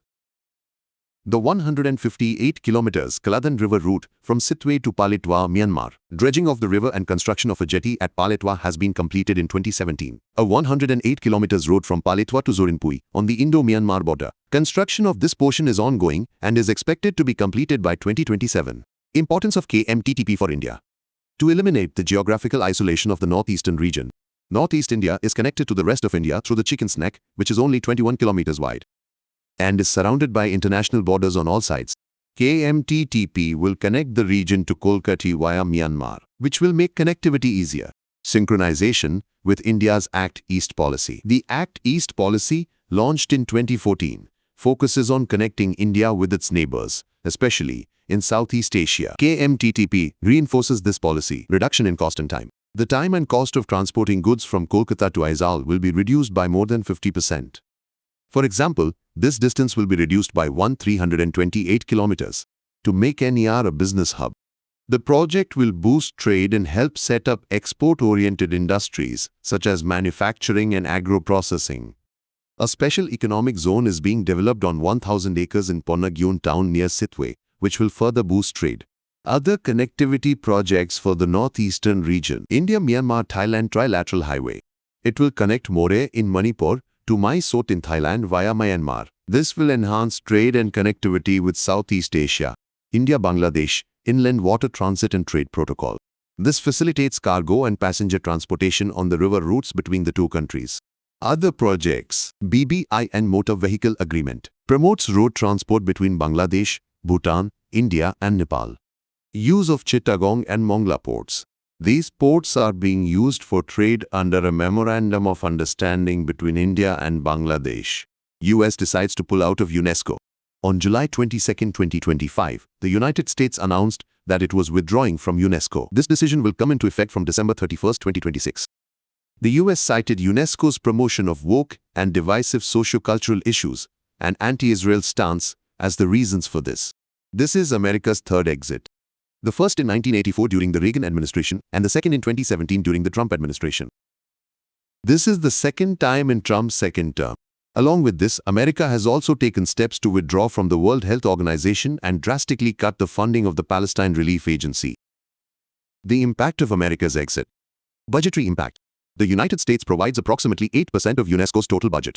UNESCO Director General Audrey Azoulay said the organization has already increased other sources of funding. Therefore, there will be no need to retrench employees, but resources will be reduced. Nevertheless, it could affect UNESCO's programs such as education, culture, and Holocaust education. Geopolitical implications. America's exit could increase the influence of countries like China. When the US left UNESCO in 2017, China then became the largest financial donor. The US's reason for rejoining in 2023 was also that it wanted to balance the growing influence of China. Now this vacant space can again benefit China. Impact on multilateral cooperation. This move by the US could undermine global cooperation and trust in multilateral institutions. UNESCO's Director General said the decision was against the principles of multilateralism. It could also harm America's own allies in programs such as World Heritage Sites. For example, 26 UNESCO World Heritage Sites in the US, such as the Statue of Liberty Yosemite National Park, could be deprived of international funding. What is UNESCO? UNESCO is a specialized agency of the United Nations. Objective: ensuring peace and security by promoting cooperation between countries through education, science, and culture. Headquarters: Paris, France. Members: 194 member countries and 12 associate members. Key initiatives and reports. Global Education Monitoring Report tracks progress in education. World Trends in Freedom of Expression and Media Development monitors freedom of expression and the media. UNESCO World Heritage Sites preserves the world's cultural and natural heritage. Man and the Biosphere Program promotes biodiversity and sustainable development. Group of Friends. Recently in 2025, India has once again reiterated its commitment in the GOF meeting. India said it is fully committed to ensuring justice for crimes against UN peacekeepers. This shows India's strong leadership capabilities. First of all, what is a Group of Friends? This is a special initiative started by India. Its purpose is to stop violence against United Nations peacekeepers and punish the culprits. UN peacekeepers work to maintain peace across the world, and GOF is a strong step towards their protection. GOF was launched in the year 2022. That means it is still brand new, but it has become very important rapidly. It is an important part of the United Nations Alliance of Civilizations, UNAOC. GOF plays a vital role in formulating and implementing the strategy of this organization. This ensures that peacekeepers are not mistreated, and if they are, the culprits are punished. Pact for Future. As recently as July 2025, India's UN representative P. Harish said in a meeting that India is fully committed to implementing the pact and making its review in 2028 a success. He stressed on issues such as reform of the UN Security Council and digital governance. What is the Pact for the Future? This is a historic agreement which was adopted at the United Nations Summit of the Future in 2024. Now, what does this pact include? It has two main parts. Global Digital Compact. It is the world's first such framework that promotes digital collaboration. That is, it helps in handling technology and internet-related issues in a better way. Declaration on Future Generations. This part works for the welfare of future generations so that the coming time is safe and better for everyone. What is special about this pact? It makes clear and concrete promises in several areas. There is a great emphasis on human rights, women empowerment, and sustainable development. The pact works on these 5 main areas. It promotes funding for environment and development. It works to maintain peace in the world. It focuses on new technologies and improving the digital world. This ensures better opportunities for the youth and future generations. It brings reforms to make global institutions more effective. International Criminal Court. In 2025, the ICC welcomes Ukraine, which becomes its 125th member state. This means that Ukraine is now part of the Rome Statute and will follow the rules of the ICC. First of all, what is ICC? It is the world's first permanent international court which investigates very serious crimes and punishes the culprits. These crimes are genocide, war crimes, crimes against humanity, and the crime of aggression. That is, this court holds accountable those who commit mass violence or atrocities. When and how was ICC formed? It was formed under the Rome Constitution, which was adopted in 1998 and came into force in 2002. The Rome Statute is an international treaty, which is the basis for running the ICC. Is India a part of it? No, India is not a member of the Rome Statute. That is, India is not a part of ICC. Where is the headquarters of ICC? It is headquartered in The Hague, Netherlands. If you like the video, then you can share this video with your friends preparing for IAS. E3 countries. Recently, the E3 countries warned Iran that if it does not show progress in nuclear talks by August 31, 2025, so they can impose snapback sanctions. This warning was given because nuclear talks between America and Iran have stalled. Notably, following the 12-day war between Iran and Israel in June 2025 and US attacks, Iran stopped cooperating with the International Atomic Energy Agency. E3 says Iran has violated JCPOA rules, such as accumulating over 400 kilograms of 60% pure uranium, which is much beyond the limits of compromise. Now let's talk about snapback sanctions. This is a special provision which is a part of the 2015 Joint Comprehensive Plan of Action, i.e., the Iran nuclear deal.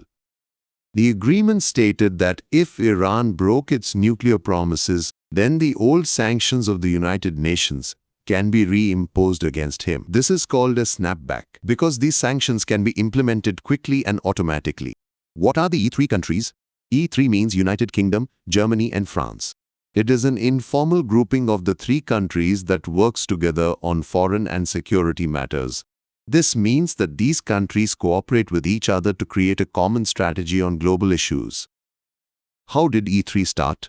The group was first formed in 2003 when the US invaded Iraq. At that time, the UK, Germany, and France came together to form a trilateral strategy to deal with the situation in Iraq and the nuclear risks posed by Iran.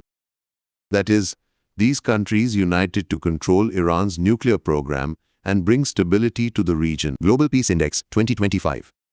Recently, the GPI 2025 report pointed out that the ongoing wars in Ukraine and Gaza have greatly affected global peace. The number of people who died in wars in 2023 was 162,000, which is a major reason for the decline in peace. In addition, there are 56 active wars ongoing, which is the highest since the Second World War. What is the Global Peace Index? It is a report that measures the level of peace in 163 independent countries and territories of the world. This tells how peaceful a country is. To create it, 23 qualitative and quantitative indicators are used, divided into three main areas. Level of social security and safety. This includes issues such as crime, violence, and social stability. Situations of domestic and international conflict. This includes ongoing wars or conflicts inside and outside the country. Degree of militarization. In this, aspects like weapons, army, and military expenditure are looked into. Now, what are the highlights of the 2025 GPI? Let us understand one by one. This year, the average level of peace in the world has worsened further. This means that the world has become less peaceful than before. South Asia, the world's second least peaceful region, has seen the largest decline in peace. This includes causes like war, violence, and stress. Ranking. Iceland is again the most peaceful country in the world, as it has been every year since 2008. Whereas Russia has been ranked 163rd. That means it is the least peaceful country. India is ranked 115th, which is slightly better than last year. If possible, please like the video and leave a good comment. This encourages us to make good videos. Red Sea. Most recently, the Houthis signed a ceasefire with the US in May 2025. But he said he would continue to attack ships linked to Israel. In 2025, Yemen's Houthi rebels step up attacks on cargo ships in the Red Sea. The Houthis, who operate with support from Iran, claimed they had sunk a ship called the Eternity Sea. What is the Red Sea? The Red Sea is a marginal sea in the northwest of the Indian Ocean. It is one of the saltiest seas in the world. It receives very little rainfall and no river brings water to it. It is connected by two important routes. Through the Bab el-Mandeb Strait, it connects to the Gulf of Aden. It is connected to the Mediterranean Sea via the Suez Canal. Which countries are around the Red Sea? It is bordered by Egypt, Sudan, and Eritrea to the west, Israel and Jordan to the northeast, and Saudi Arabia and Yemen to the east. On its northern side, it divides into two parts, the Gulf of Suez and the Gulf of Aqaba. New Caledonia. In July 2025, France signed a historic agreement with New Caledonia. Under this agreement, New Caledonia would become the state of New Caledonia within the French Republic. This means that New Caledonia will gain greater autonomy, but it will not be fully independent. What is New Caledonia? It is a French overseas territory located in the Pacific Ocean. It is approximately 17,000 kilometers from Paris and is home to around 270,000 people. The special thing here is that a lot of nickel is found here, which makes it economically important. What is its history?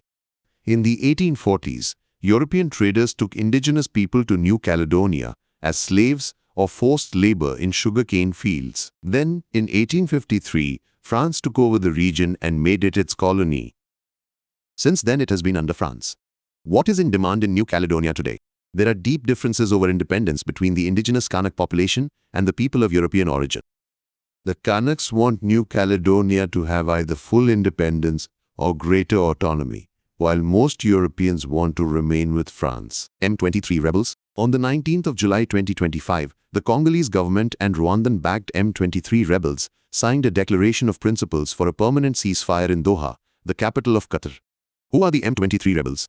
M23 or March 23rd Movement is an armed group made up primarily of ethnic Tutsis. This group lives in the eastern part of the Congo, which is rich in minerals. There he fights against the Congolese army. Why was M23 named so? Its name comes from an agreement of the 23rd of March 2009. On that day, an agreement was reached between the CNDP, a rebel group of Tutsi people, and the Congolese government. The purpose of this agreement was to end the rebellion of the Tutsi people. But when this agreement was not implemented properly, so some CNDP members formed the M23 movement in 2012. He said that he was fighting for the protection of minorities and equal distribution of mineral resources. Henley Passport Index 2025. Recently, India's progress was appreciated in this ranking released on the 23rd of July 2025. India added only 2 new visa-free countries, Philippines and Sri Lanka, compared to last year, but its ranking improved compared to other countries. However, while Indian passport holders could travel visa-free to 62 countries in 2023, the number has been reduced to 59 this year. Nevertheless, the improvement in the ranking shows India's growing global recognition. What is the Henley Passport Index? It is a global ranking that measures the strength of all passports in the world. This means it tells how many countries a country's passport holders can travel to without a visa. The ranking is based on data from the International Air Transport Association and is published annually by a firm called Henley & Partners. What is the status of India in 2025? This year, India has made a big leap in the Henley Passport Index. India was ranked 85th in 2024. But in 2025, it reached 77th position. That means India improved by 8 places. Now, Indian passport holders can travel to 59 countries without prior visa or with visa on arrival. These include visa-free travel to countries like Maldives, Thailand, Malaysia, Indonesia, and visa on arrival facility to countries like Sri Lanka, Macau, Myanmar. Who tops this index? Singapore has secured the first position in 2025 because its passport holders can travel to 193 countries without visa. Japan and South Korea are next, whose passport holders can travel visa-free to 190 countries. In this video, we will cover all these topics of security. Quantum cyber readiness. Recently, in July 2025, the Ministry of Electronics and Information Technology of India, i.e. MeitY, CERT-In, and cybersecurity company, CISA, jointly launched a special document whose name is Transitioning to Quantum Cyber Readiness. Its aim is to prepare us for quantum technology, especially for cybersecurity. Now the question is, why is quantum technology so special? Quantum computers can operate millions of times faster than normal computers. They can solve complex mathematical problems, machine learning and logistics very quickly. But these can also pose a threat to our existing cybersecurity. The first threat is our existing encryption systems. The passwords and data security we use, such as RSA, it can be easily broken by quantum computers. That is, our data will no longer be safe. The document warns that any data after 2030, which should be secure for a long time, is already at risk. Now let's look at some specific cyber threats. The first is the harvest now decrypt later attack. This means that hackers today steal your encrypted data and store it. When quantum computers come in the future, they will decrypt that data. That is, your secure data today may become unsafe later. The second threat is secure channel decryption. Quantum computers are our secret conversations, such as defense-related messages. One can listen to them. This is a huge threat because it can affect our national security. Third, Signature impersonation. This means that hackers can create fake digital certificates with the help of quantum computers. This allows them to spread malware or launch phishing attacks, due to which your personal information can be stolen. And the last threat is new zero-day vulnerabilities. That is, new threats that we are not even aware of yet. Quantum computers may break our security systems in new ways, and we will be faced with the challenge of shifting to new quantum-resistant systems, where you can see the initiatives being taken by India for this.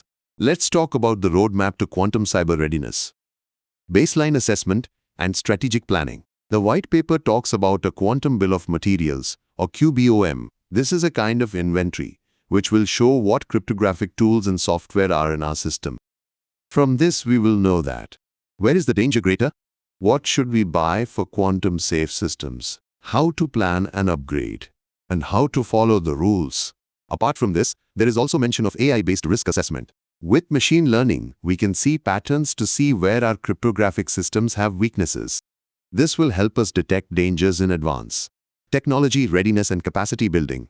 We must adopt post-quantum cryptography, that is, security systems that remain safe from attacks by quantum computers, but cannot implement it directly. First, these PQC systems must be thoroughly tested and validated. For this, hybrid cryptography will have to be adopted. That is, using old and new quantum-resistant algorithms together. This is a smart way. This will allow us to gradually move towards quantum-safe systems without completely abandoning the old ones. To be implemented in a phased manner, PQC needs to be embedded not just in technology, but in the workflow across the entire organization. E.g., securing software development. Adoption of automated key management and signing processes. There are some necessary steps for this. Updating security and ICT policies to ensure only recognized PQC algorithms are used. Creating a list of approved tools. Implementing these standards in your systems as well as vendor systems. Strengthening monitoring and future preparedness. The last step is to keep your system robust and ready for the future. Some suggestions for this have been given in the white paper. Exploring quantum key distribution. This is a physics-based security model which works on the principles of quantum mechanics. Use of two types of digital signature algorithms. MLDSA stands for Module Lattice-Based Digital Signature Algorithm. SLHDSA stands for Stateless Hash-Based Digital Signature Algorithm. Both of them work with large cryptographic payloads and require more computational power.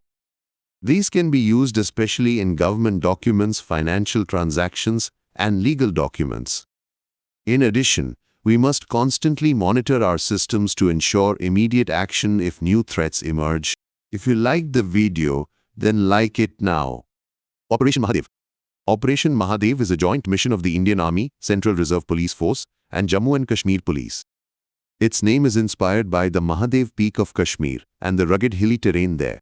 This operation started on the 28th of July, 2025.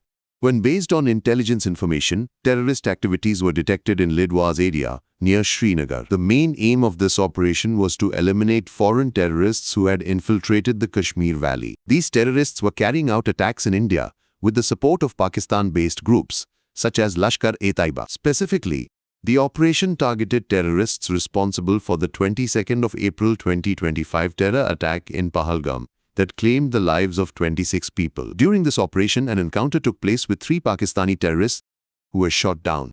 One of these terrorists, Gibran, was a Lashkar-e-Taiba commander who was also linked to the October 2023 Sonamarg tunnel attack. OPERATION, Mid-Max.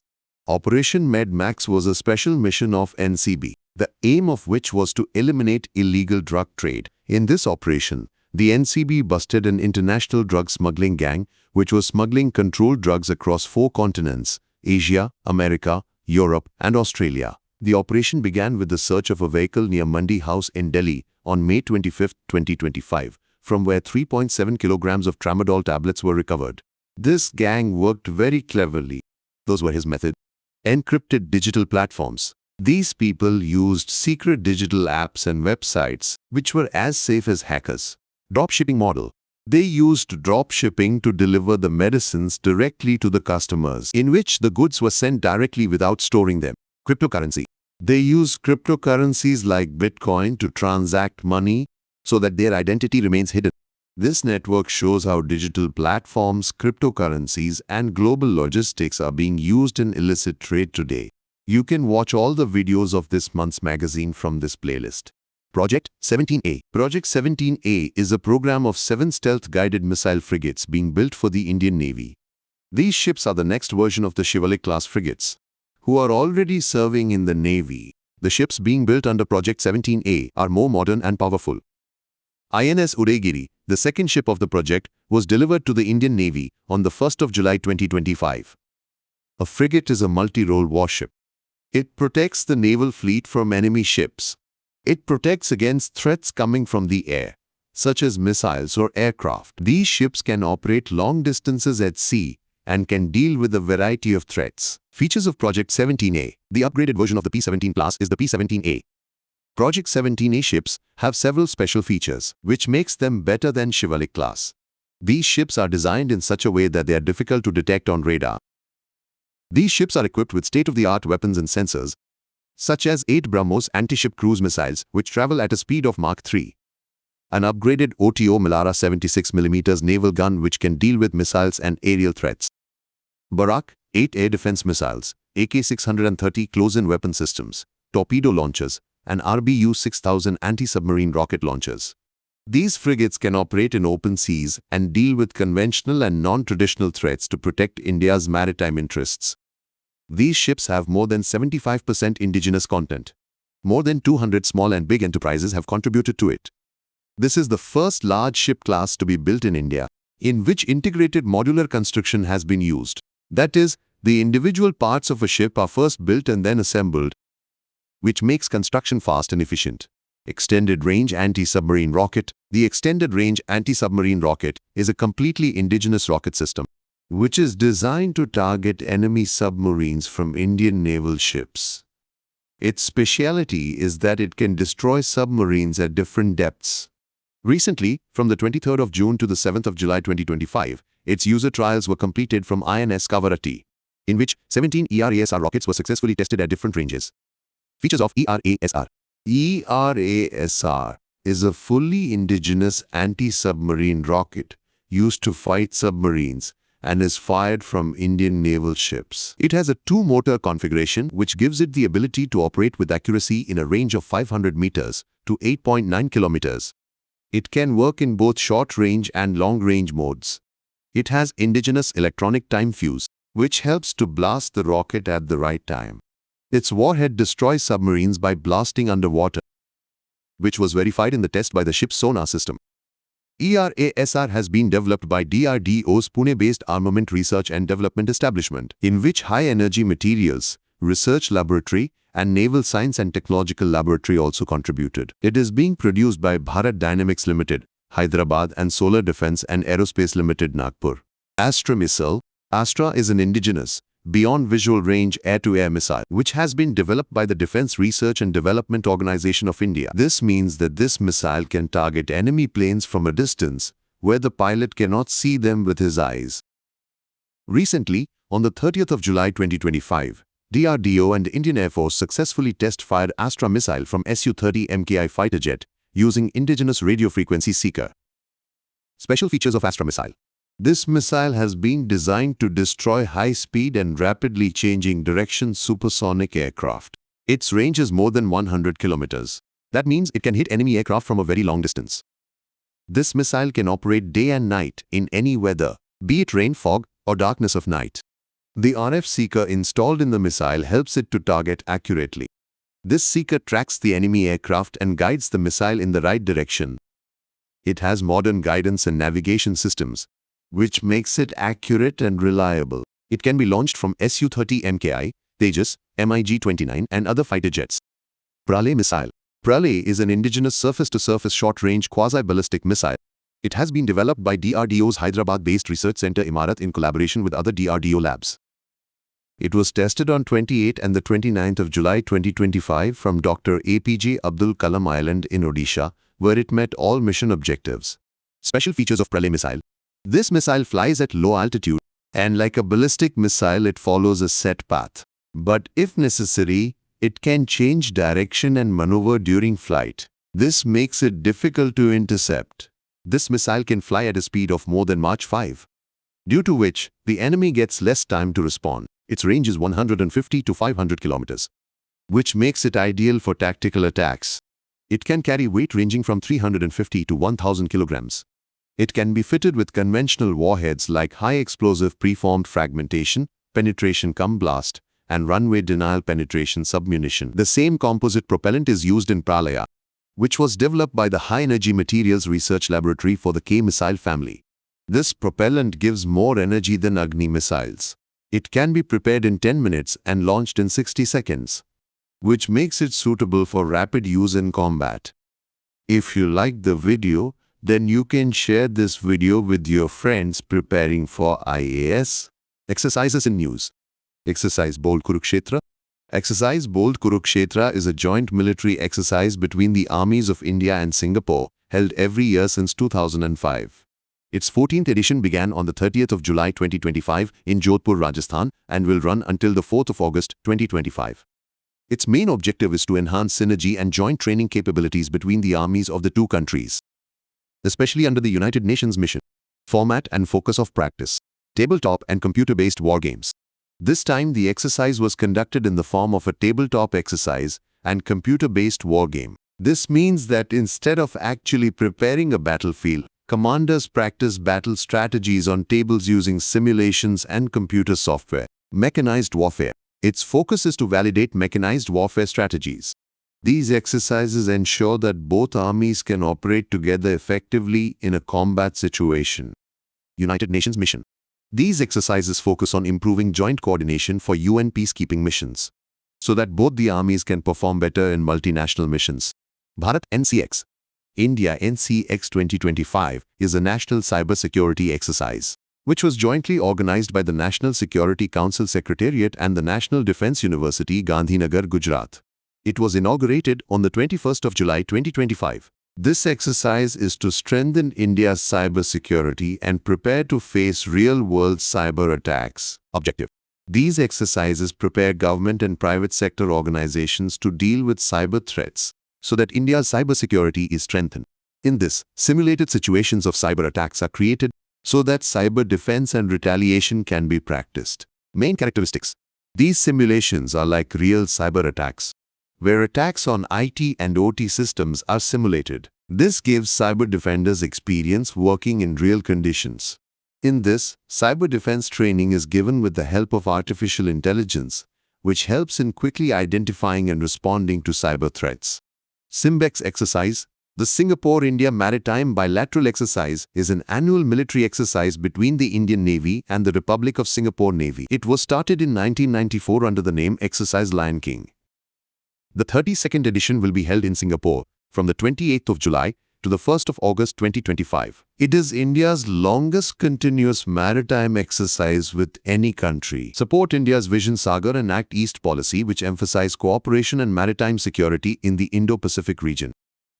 Talisman Sabre Exercise. Talisman Sabre is a major multinational military exercise led by Australia and the United States, held every 2 years. Its 11th edition begins on the 13th of July 2025 with an opening ceremony on board the HMAS Adelaide ship at Garden Island, Sydney. This exercise lasted for 3 weeks and ended on the 4th of August 2025. This time it was Australia's largest and most advanced war exercise ever. More than 35,000 military personnel from 19 countries participated in this exercise. These countries are Australia, the United States, Canada, Fiji, France, Germany, India, Indonesia, Japan, the Netherlands, New Zealand, Norway, Papua New Guinea, the Philippines, South Korea, Singapore, Thailand, Tonga, and the United Kingdom. Malaysia and Vietnam participated as observers. The exercise included operations in land, sea, air, space, and cyberspace, making it an all-domain warfare training. Location. The exercise took place in Queensland, Northern Territory, Western Australia, New South Wales, and Christmas Island in Australia. For the first time, some activity also took place in Papua New Guinea. India made significant contribution to this exercise for the first time. Indian Navy deployed INS Satpura, which participated in maritime operations and joint combat drills. Jaa Mata. Jaa Mata, which means see you again in Japanese, is a joint maritime exercise between India and the Japan Coast Guard. This exercise was conducted on the 12th of July 2025 near the Chennai coast. Japan Coast Guard ship Itsukushima arrived at Chennai port on the 7th of July 2025 as part of its Global Ocean Voyage Training Mission. The exercise is conducted under the Memorandum of Cooperation signed between the two countries in 2006, which strengthens the maritime partnership between India and Japan. Objectives of Jaa Mata: to enhance the efficiency and skills in maritime operations of both coast guards, strengthening skills such as maritime safety, search and emergency response, increasing synergy between the coast guards of the two countries so that joint operations can be carried out effectively. In this video, we will cover all these topics of environment. Urban resilience. There's a new report from the World Bank whose name is Towards Resilient and Prosperous Cities in India. This report states that Indian cities are growing rapidly and are facing many challenges due to climate change. Let us understand its main points. In India, people are rapidly moving from villages to cities. In 2020, 48 crore people lived in Indian cities, and by 2050 this number will increase to 95 crore. That is almost double. By 2070, it can reach 110 crores. This means that by 2030, more than 70% of new jobs in India will be created in cities. But if so many people come to the cities, the pressure on resources and facilities will increase there. What is urban resilience? Urban resilience means that cities can recover quickly from a disaster, such as a flood, heat wave, or storm. Also, he should embrace the changes and be prepared for future challenges. For example, if there is a flood, the city should return to normal quickly and without much damage. Challenges of Indian cities. The report mentions some major problems. Urban flooding. The danger of floods due to rain is increasing rapidly. By 2070, this risk may increase by 3.6 to 7 times. Currently, this results in a loss of $4 billion every year, which could reach $5 billion by 2030. Recently, in the year 2025, heavy rains in Delhi and Mumbai caused floods, closing roads and causing a lot of trouble to the people. Coastal flooding. 40% of India's population lives within 100 kilometers of the coast. Coastal flooding caused $2.4 billion in losses in 2010, which could reach $21 billion by 2030 and $75 billion by 2050. The effect of urban heat. The urban heat island effect is increasing due to the formation of concrete jungles in cities. That is, the cities remain 3 to 4 degrees warmer than the surrounding villages at night. This increases heat stress. For example, Chennai could lose 3.2% of its GDP due to heat by 2050. Infrastructure failure. In cities, everything is interconnected. If flooding occurs, roads could be closed, power could be lost, and businesses could be shut down. This brings the city to a complete standstill. Increasing use of concrete. Concrete buildings and roads are being built everywhere in the cities. This prevents rainwater from seeping into the ground, due to which the risk of flood increases. Also, it increases the heat as well. What are the challenges in making Indian cities resilient to disasters? Scattered system. The work of running cities is divided among many departments and levels of government. For example, a department looks after the development of a city. Some do disaster management, and some work on climate change. There is a lack of coordination between them, lack of master plan and technical knowledge. More than 52% of the cities and towns in our country do not have any approved master plan. A master plan is a map that outlines how a city is to develop. Also, there is a huge shortage of trained urban planners in our urban local bodies. Without a plan and experts, it is difficult for cities to prepare for disasters. Shortage of money. Cities have very little money of their own, about just 1% of the country's GDP. This money is not enough even for their daily expenses. Without money, it is difficult to improve infrastructure such as roads, water, or flood protection. The recent Mumbai floods of 2025 saw lack of drains and poor maintenance worsening the situation. Dilapidated infrastructure. Infrastructure in our cities, such as drains and sewer systems, are very old or weak. These do not work in heavy rain. For example, in Delhi, every year the roads get flooded during rains because the drainage system is not proper. This increases problems like floods and traffic. Low participation of private sector. The contribution of private companies to the infrastructure of cities is only 5%. These companies can work with good planning and efficiency, but their participation is less. The government alone cannot do everything. Therefore, it is important to involve the private sector further. Other problems. Hospitals and health facilities in our cities are not prepared for disasters. Departments like water, transport and electricity do not coordinate with each other. Private investment is not increasing, due to which cities face difficulty in raising money. These are some initiatives taken by our government.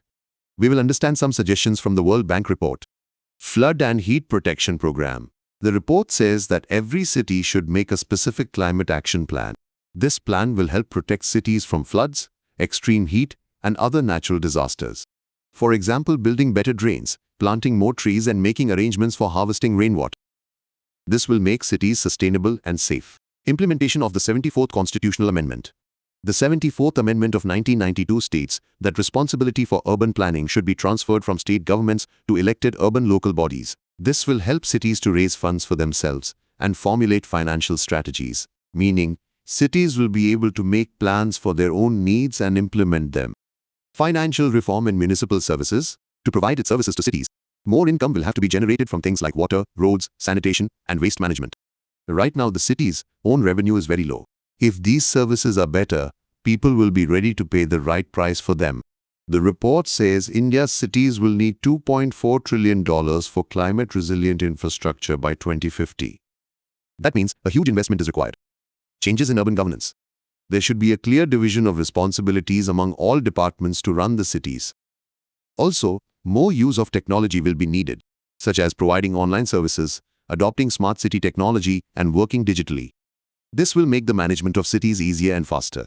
Meeting the global goals. India needs to meet global goals such as SDG Goal 11 and the new urban agenda of Habitat 3 in 2016. The goals call for making cities better for everyone, whether he is rich or poor. Overall development. We need to not just focus on big cities, but also develop smaller cities like Tier 2 and Tier 3 cities like Jaipur, Lucknow, or Bhopal. Also, satellite towns should be built around big cities so that population pressure is reduced. Apart from this, we should adopt circular economy, i.e., where things are reused, and transit-oriented development, i.e., where buses, metro, and public transport are promoted.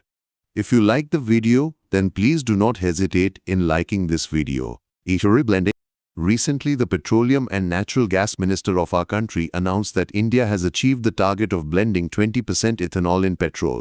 This is a huge achievement. This work was done under the Ethanol Blended Petrol Program, which we also call EBP. What is this achievement? In 2014, only 1.5% ethanol was mixed in petrol. But it was increased to 20% by 2025. That is a 13-fold increase. This is great for our environment and economy. What is ethanol?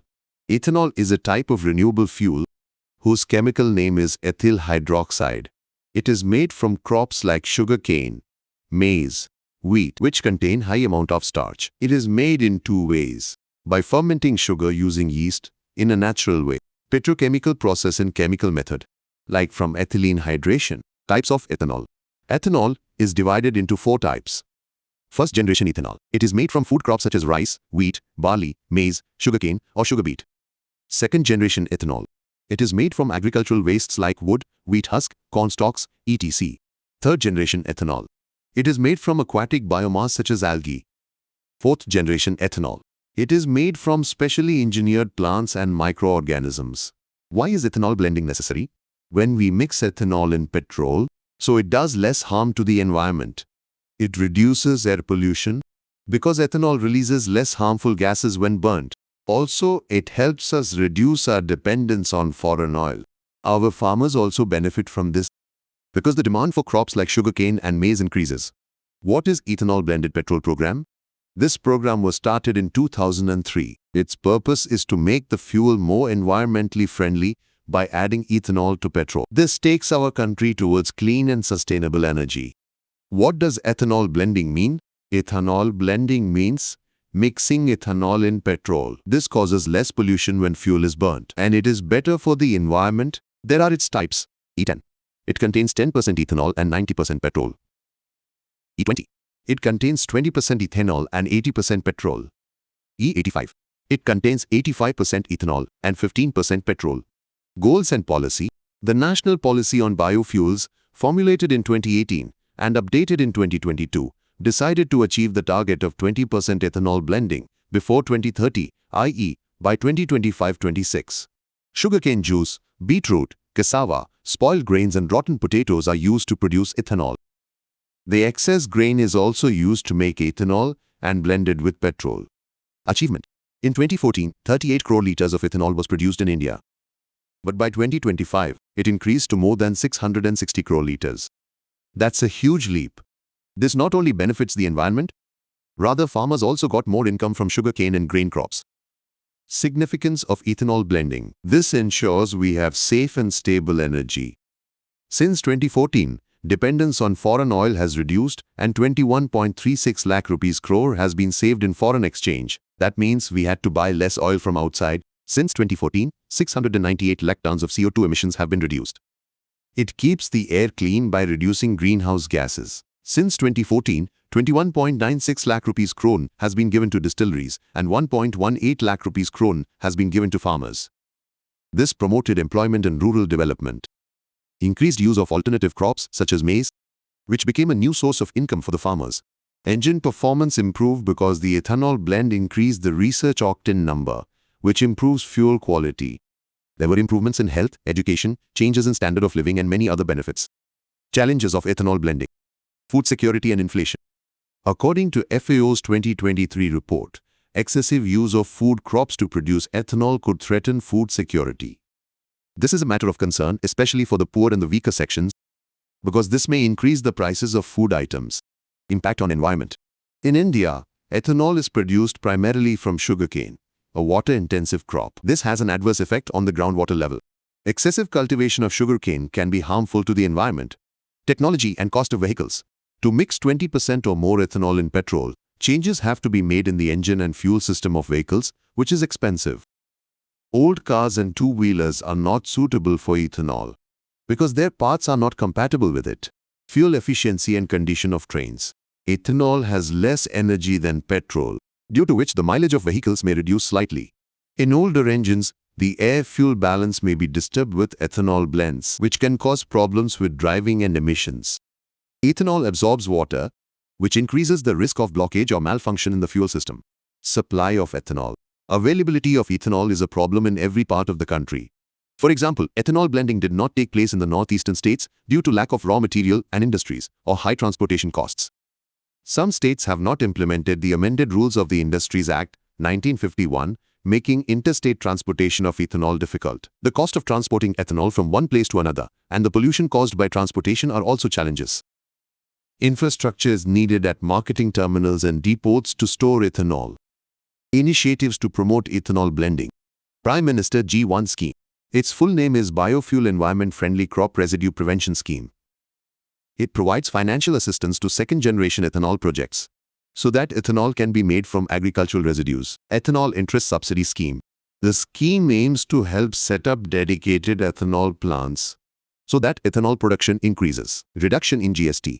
GST on ethanol for EBP program has been reduced from 18% to 5%. However, raw ethanol still attracts 18% GST.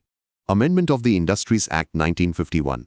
The objective of this amendment is to ensure easy movement of ethanol across the country so that the supply problem is reduced. CSS-Integrated Development of Wildlife Habitats Scheme. Recently, grizzly bears and sloth bears have been recommended for inclusion in CSS-IDWHS Species Recovery Program. This is big news as it will help save these endangered species. What is the CSS-IDWH scheme? This is a centrally sponsored scheme, which is run by the Ministry of Environment, Forest and Climate Change. Its purpose is to protect and conserve wildlife and their habitats. Its purpose. The scheme provides financial assistance to state and union territory governments to protect protected areas such as national parks, wildlife sanctuaries, conservation reserves and community reserves. Wildlife should be protected even outside protected areas. Recovery programs should be undertaken to save endangered species and their habitats. So far, 22 species are included in this program. Like snow leopard, Asiatic lion, Great Indian bustard, Ganges river dolphin, and now gharial and sloth bear have also been recommended for inclusion. Main parts. There are three main parts to this plan. Improving wildlife habitats. Protection of tigers and preservation of their habitats. To save the dwindling number of elephants and protect their habitats. First, let's talk about the crocodile. Gharial is a special type of crocodile. It lives in deep and fast-flowing rivers. It is found in the rivers of India and Nepal, such as the Rapti Narayani River of Nepal and the tributaries of the Ganges in India, Girva, Son, Ramganga, Gandak, Chambal and Mahanadi. What is special about alligator? Its teeth are made for catching fish. Its snout is the thinnest and longest among all crocodiles. The male gharial has a pitcher-like structure at the tip of its snout, which is called a pot. This is the only crocodile in which the difference between the male and female can be understood by looking at them. This is the crocodile that spends the most time in water. But crocodiles also face dangers. Its habitat is being destroyed due to dams, barrages, and changing the course of water. Its long snout gets entangled in fishing nets, due to which it can drown and die. The condition of the crocodile is very serious. It is listed as critically endangered on the IUCN Red List. In CITES, it is in Appendix I and is included in Schedule 1 of the Wildlife Protection Act, 1972 of India. What is being done to save the alligators? Project Crocodile began in 1975, supported by UNDP and FAO. Apart from this, Gharial Conservation Breeding Program and National Gharial Conservation Scheme are also underway. Now let's talk about the bear, which is called sloth bear, lives in forests and grasslands. It is found in India, Nepal, and Sri Lanka. What is its speciality? Its long claws and strange teeth make it resemble a sloth. It has a black shaggy coat and a long muzzle. It specializes in eating termites and ants. It does not hibernate like other bears. It lives alone and is more active at night. It is considered to be very agile and one of the most aggressive animals in the Indian subcontinent. Bears are also in danger. Their home is getting destroyed due to deforestation and conflict with humans. Their global population is less than 20,000. The bear's status is vulnerable on the IUCN Red List. It is included in Appendix I of CITES and Schedule 1 of the Wildlife Protection Act, 1972. To save the bear, the Roji Sloth Bear Sanctuary has been created in Karnataka, which is Asia's first bear sanctuary. Convention on International Trade in Endangered Species of Wild Fauna and Flora. In 2025, CITES celebrates its 50th anniversary. This is a great achievement because this agreement is playing an important role in saving endangered species of wildlife and plants. What is CITES? It was initiated at a meeting of the International Union for Conservation of Nature in 1963 and came into force in 1975. Objective? It is a voluntary international agreement which ensures that international trade in wild animal and plant species does not endanger their ability to survive. It controls import, export, and re-export, for which licensing system is used. Secretariat. The Secretariat of CITES is operated by UNEP and is based in Geneva, Switzerland. IUCN provides scientific and technical support to the Secretariat. Member. It includes 185 countries or regional economic organizations. India acceded to it in 1976. This agreement is legally binding, but it does not replace national laws. Every country enforces it through its own laws. Conference of Parties. It is the highest decision-making body of CITES. In 1981, cobalt-9 phosphide was held in New Delhi. CITES Trade Database. It is managed for the CITES Secretariat by the UNEP World Conservation Monitoring Center. It keeps records of wildlife trade. Key initiatives of CITES. Protection through the Appendix. CITES protects more than 40,000 animal and plant species through its appendixes. Appendix Y, most endangered species, whose trade is almost completely banned. Appendix 2, species whose trade is controlled. Appendix 3, species that have been selected for conservation by certain countries. MIC program. Its full name is Monitoring the Illegal Killing of Elephants. It tracks trends in illegal killing of elephants so that better management and law enforcement can be done. MIC sites in India, Chirang Ripu Elephant Reserve and Dohang Patkai Elephant Reserve. Strategic Vision 2021 to 2030. It guides CITES so that wildlife trade supports global biodiversity and sustainable development goals. CITES Tree Species Program. It promotes sustainable and lawful trade of CITES-listed tree species. International Consortium on Combating Wildlife Crime 2010. It provides coordinated support at national, regional, and international levels to combat wildlife and forest crime. Pacific Ring of Fire. Recently, on July 30, 2025, a powerful earthquake of magnitude 8.8 struck near Russia's Kamchatka Peninsula. The area is part of the Pacific Ring of Fire, which is known for earthquakes and volcanic activity. This earthquake generated tsunami waves in the coastal areas of Russia and Japan. Scientists believe that this earthquake occurred due to shallow reverse faulting. Reverse faulting occurs when one part of the Earth's crust moves over another due to compressional forces. Shallow means that the rupture occurred close to the Earth's surface. This could cause strong seismic activity, powerful aftershocks, tsunamis, and damage to infrastructure. Following the earthquake, the Kluchevskoye volcano also erupted, and more than 35 aftershocks were recorded. What is the Pacific Ring of Fire? It is also called the Circum-Pacific Belt. It is a horseshoe-shaped region that stretches around the Pacific Ocean.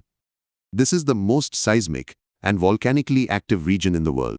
Its statistics: it is home to 75% of the world's active volcanoes. 90% of the world's earthquakes occur in this region. Location and extent: it is a 40,000 kilometers long area which surrounds the Pacific Ocean. It touches the boundaries of several tectonic plates, such as Pacific Plate, Juan de Fuca Plate, Cocos Plate, Indian-Australian Plate, Nazca Plate, North American Plate, Philippine Plate. Characteristics of the Pacific Ring of Fire: the region stretches around the Pacific Ocean in the shape of a horseshoe. Mountains, island arcs, and deep-sea trenches have formed here. Example: the Mariana Trench, the deepest place in the world. Source of geothermal energy: more than 40% of the world's geothermal energy is present in this region. This energy comes from the Earth's heat, which can be used to generate electricity. Mineral resources: there are deposits of valuable minerals like gold, copper, molybdenum here. These minerals are very important for industries and the economy. Agricultural importance: the soil formed by volcanic activities is very fertile. It is very good for crops like rice, coffee. Why does the Pacific Ring of Fire have frequent earthquakes and volcanic activity? Subduction zones: in the Ring of Fire, tectonic plates collide with each other at convergent boundaries, which are called subduction zones. Here, one plate sinks beneath the other plate. The subducted rocks melt to form magma, which causes volcanic activity near the surface. Example: Taupo volcanic region near New Zealand, where the dense Pacific Plate is subducting beneath the Australian Plate. Transform boundary, fall zone: in some places the plates slide past each other, such as the San Andreas Fault. This shift causes powerful earthquakes, but volcanic activity is minimal. Mid-oceanic ridge, divergent boundaries: here, tectonic plates move away from each other. This leads to seafloor spreading and drift valleys are formed. Example: the East Pacific Rise, where the Pacific Plate is separating from the Cocos, Nazca, and Antarctic plates. Volcanoes and hydrothermal vents form here. Hotspots: some areas in the Earth's mantle are very hot. Here the heat melts rocks to form magma, which escapes through cracks to the surface, forming volcanoes. Example: Hawaiian Islands, which were formed due to hotspots. Sustainable Development Goals Report 2025. The report measures how the world is progressing towards achieving the 17 Sustainable Development Goals by 2030. It reflects progress and challenges in areas such as poverty, hunger, education, environment, and peace. Note: this is different from the Sustainable Development Report 2025, which is released by the SDG Transformation Center. Main highlights: Goal 1. No poverty. In 2025, 8.9% of the world's population will still live in extreme poverty. This means that many people are still unable to meet their basic needs. Goal 2. Zero hunger. In 2023, 1 in every 11 people in the world will face hunger. That means approximately 73 crore people are suffering from hunger. Goal 4. Quality education. Since 2015, 11 crore children and youth have enrolled in school. But in 2023, 272 million children and youth are still out of school. Goal 5. Gender equality. Globally, women hold less than a third of managerial positions. That means there is still a lot of work to be done to achieve gender equality. Goal 8. Decent work and economic growth. In 2024, the global unemployment rate reaches a record low of 5.0%. But 58% of workers are still in informal employment, where job security is low. Goal 10. Reduced inequalities. In 2024, 57% of working-age people were employed. But inequalities still exist, especially between poor and rich countries. Goal 11. Sustainable cities and communities. 3 billion people in the world suffer from lack of affordable housing. 1.12 billion people live in slums or informal settlements. Goal 13. Climate action. 2024 will be the hottest year on record, at 1.55 degrees Celsius above pre-industrial levels. This shows the seriousness of climate change. Goal 16. Peace, justice and strong institutions. In 2024, approximately 50,000 people were killed in conflicts. 12.32 crore people were forcibly displaced, which is a record. National Indicator Framework Progress Report 2025. What does NIF mean? The National Indicator Framework has been developed by the Ministry of Statistics and Program Implementation. It is the basis for monitoring progress towards the 17 SDGs and 169 targets of the 2030 Agenda at the national level. It has been prepared in collaboration with ministries, UN agencies and other stakeholders. Key highlights of NIF Progress Report 2025. Zero hunger. Agricultural productivity has improved. Per worker income was 61 rupees 247 in 2015-16, which increases to 94 rupees 110 in 2024-25. This means increased income for farmers, which helps reduce hunger and poverty. Clean water and sanitation.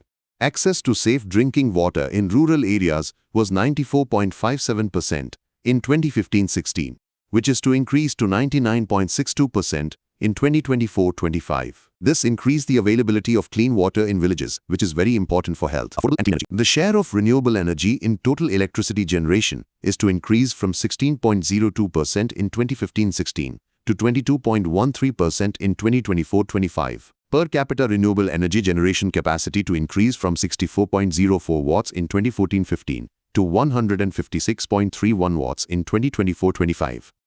Decent work and economic growth. Social security coverage to increase from 22% in 2016 to 64.3% in 2025. More people benefited from social schemes like pension and insurance. Industry, innovation and infrastructure. The emission intensity of GDP decreased by 36% from 2005 to 2020. This means that India's economic development is now becoming more environmentally friendly. Reduced inequalities. Gini coefficient. In rural areas, it will decrease from 0.283 in 2011-12 to 0.237 in 2023-24. In urban areas, it will decrease from 0.363 in 2011-12 to 0.284 in 2023-24. This shows that income inequality in India is decreasing. Responsible consumption and production. Waste processing to increase from 17.97% in 2015-16 to 80.7% in 2024-25. This is leading to better waste management, which is good for the environment. Life on land. Forest cover to increase from 21.34% in 2015 to 21.76% in 2023. This has helped in conserving biodiversity and environment. Draft rules for carbon credit trading scheme issued. In 2025, the Ministry of Environment, Forest and Climate Change released draft rules for Greenhouse Gas Emission Intensity Targets Rules 2025 under the Carbon Credit Trading Scheme. These rules will help India meet its climate goals under the Paris Agreement and the UNFCCC. The World Bank State and Trends of Carbon Pricing 2025 report has praised India's growing role in global climate finance and carbon pricing. What are the draft rules?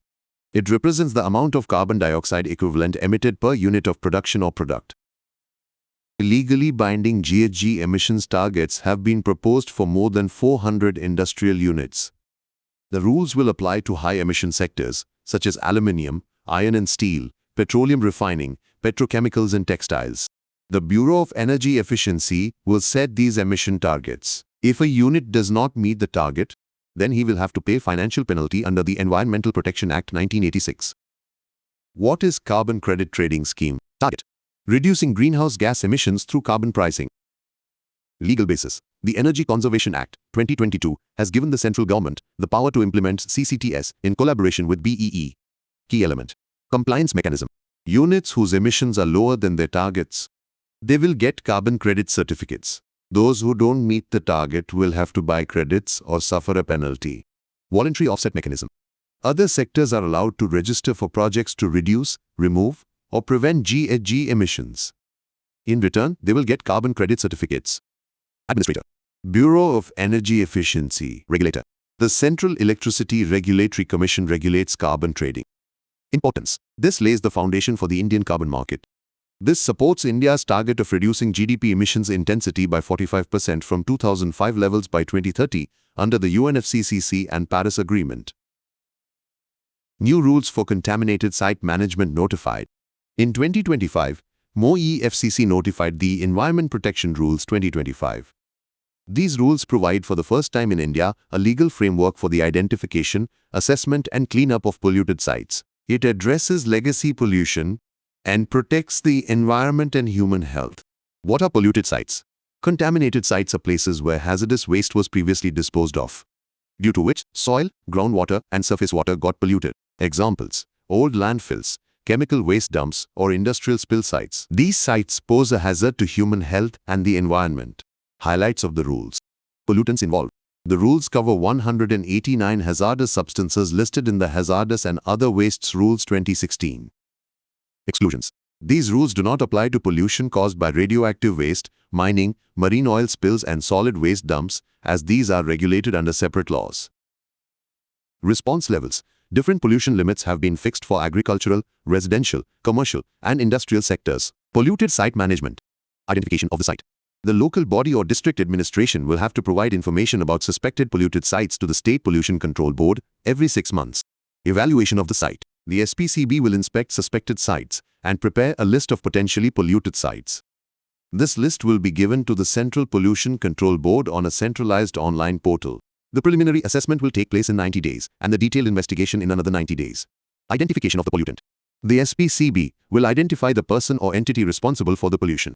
If the land has been sold, the new owner will be responsible. Cleanup plan. The polluter must implement a cleanup plan through an approved agency and bear its costs. If the contaminant is not identified, then SPCB will implement the cleaning plan. Funding for assessment and cleanup. The cost of preliminary assessment may be borne by the central government and the state government. If the polluter is found, he or she must pay this cost within 3 months. If the polluter fails to clean up, especially if it poses a health hazard, the SPCB can impose financial penalties. If pollution causes loss of life or property, criminal liability under the Indian Justice Code 2023 will apply. Voluntary cleaning. Any person can propose voluntary cleaning to the Central Improvement Committee. Global Wetland Outlook 2025 RELEASED. The Global Wetlands Outlook 2025 report was launched on the 15th of July 2025 in Nairobi, Kenya. This report has been released by the Secretariat of the Ramsar Convention. What is the Global Wetland Outlook 2025? This is a report that describes the status of wetlands around the world, their importance, and the steps needed to protect them. Main points. Scope of wetlands. There are 1,800 million hectares of inland freshwater, coastal and marine wetlands spread across the world. That means they cover about 6% of the Earth's surface. Loss of wetlands. Since 1970, 22% of wetlands have been lost. That means 411 million hectares of wetlands were lost, which is decreasing at the rate of 0.52% every year. Bad condition. The condition of wetlands is particularly poor in low and lower middle income countries. Africa's wetlands are among the most degraded in the world. Ramsar Convention and KMGBF. The goals of the Ramsar Convention are linked to the Kunming-Montreal Global Biodiversity Framework. The KMGBF was adopted at the 15th Conference of the Convention on Biological Diversity in 2022. It is a non-binding framework that lays out 23 targets to protect biodiversity, like protecting 30% of land and sea by 2030. Threats to wetlands. Wetlands are threatened by unplanned urbanization, rapid industrial and infrastructure development, and invasive species. Drought in Europe is also a major reason. Great example: Regional Flyway Initiative. It's a $3 billion partnership in Asia, which is restoring more than 140 wetlands. These wetlands are essential for 50 million migratory birds and about 200 million people. It has already started in countries like Cambodia and China. Blue Bond of Seychelles. Seychelles issued the world's first sovereign blue bond, a new way to raise funds for wetlands and marine conservation. The way forward. The report suggests some necessary steps to protect wetlands. Incorporating wetlands into natural capital accounting so that their value is understood. Wetlands are important for storing, cleaning, and regulating water. It is important to recognize this. Raising funds for wetlands through green bonds, blue bonds, and other financial instruments. Uttarakhand to assess tourist carrying capacity in Nainital district. The Uttarakhand government has started the survey of tourist carrying capacity for the first time in Nainital district. It aims to create a long-term strategy to protect popular hill stations like Nainital, Bhavli and Kanchi Dham from uncontrolled tourism, vehicular congestion and population pressure. In September 2024, the National Green Tribunal directed the Uttarakhand government to classify the Nainital district on the basis of carrying capacity and environmental sensitivity.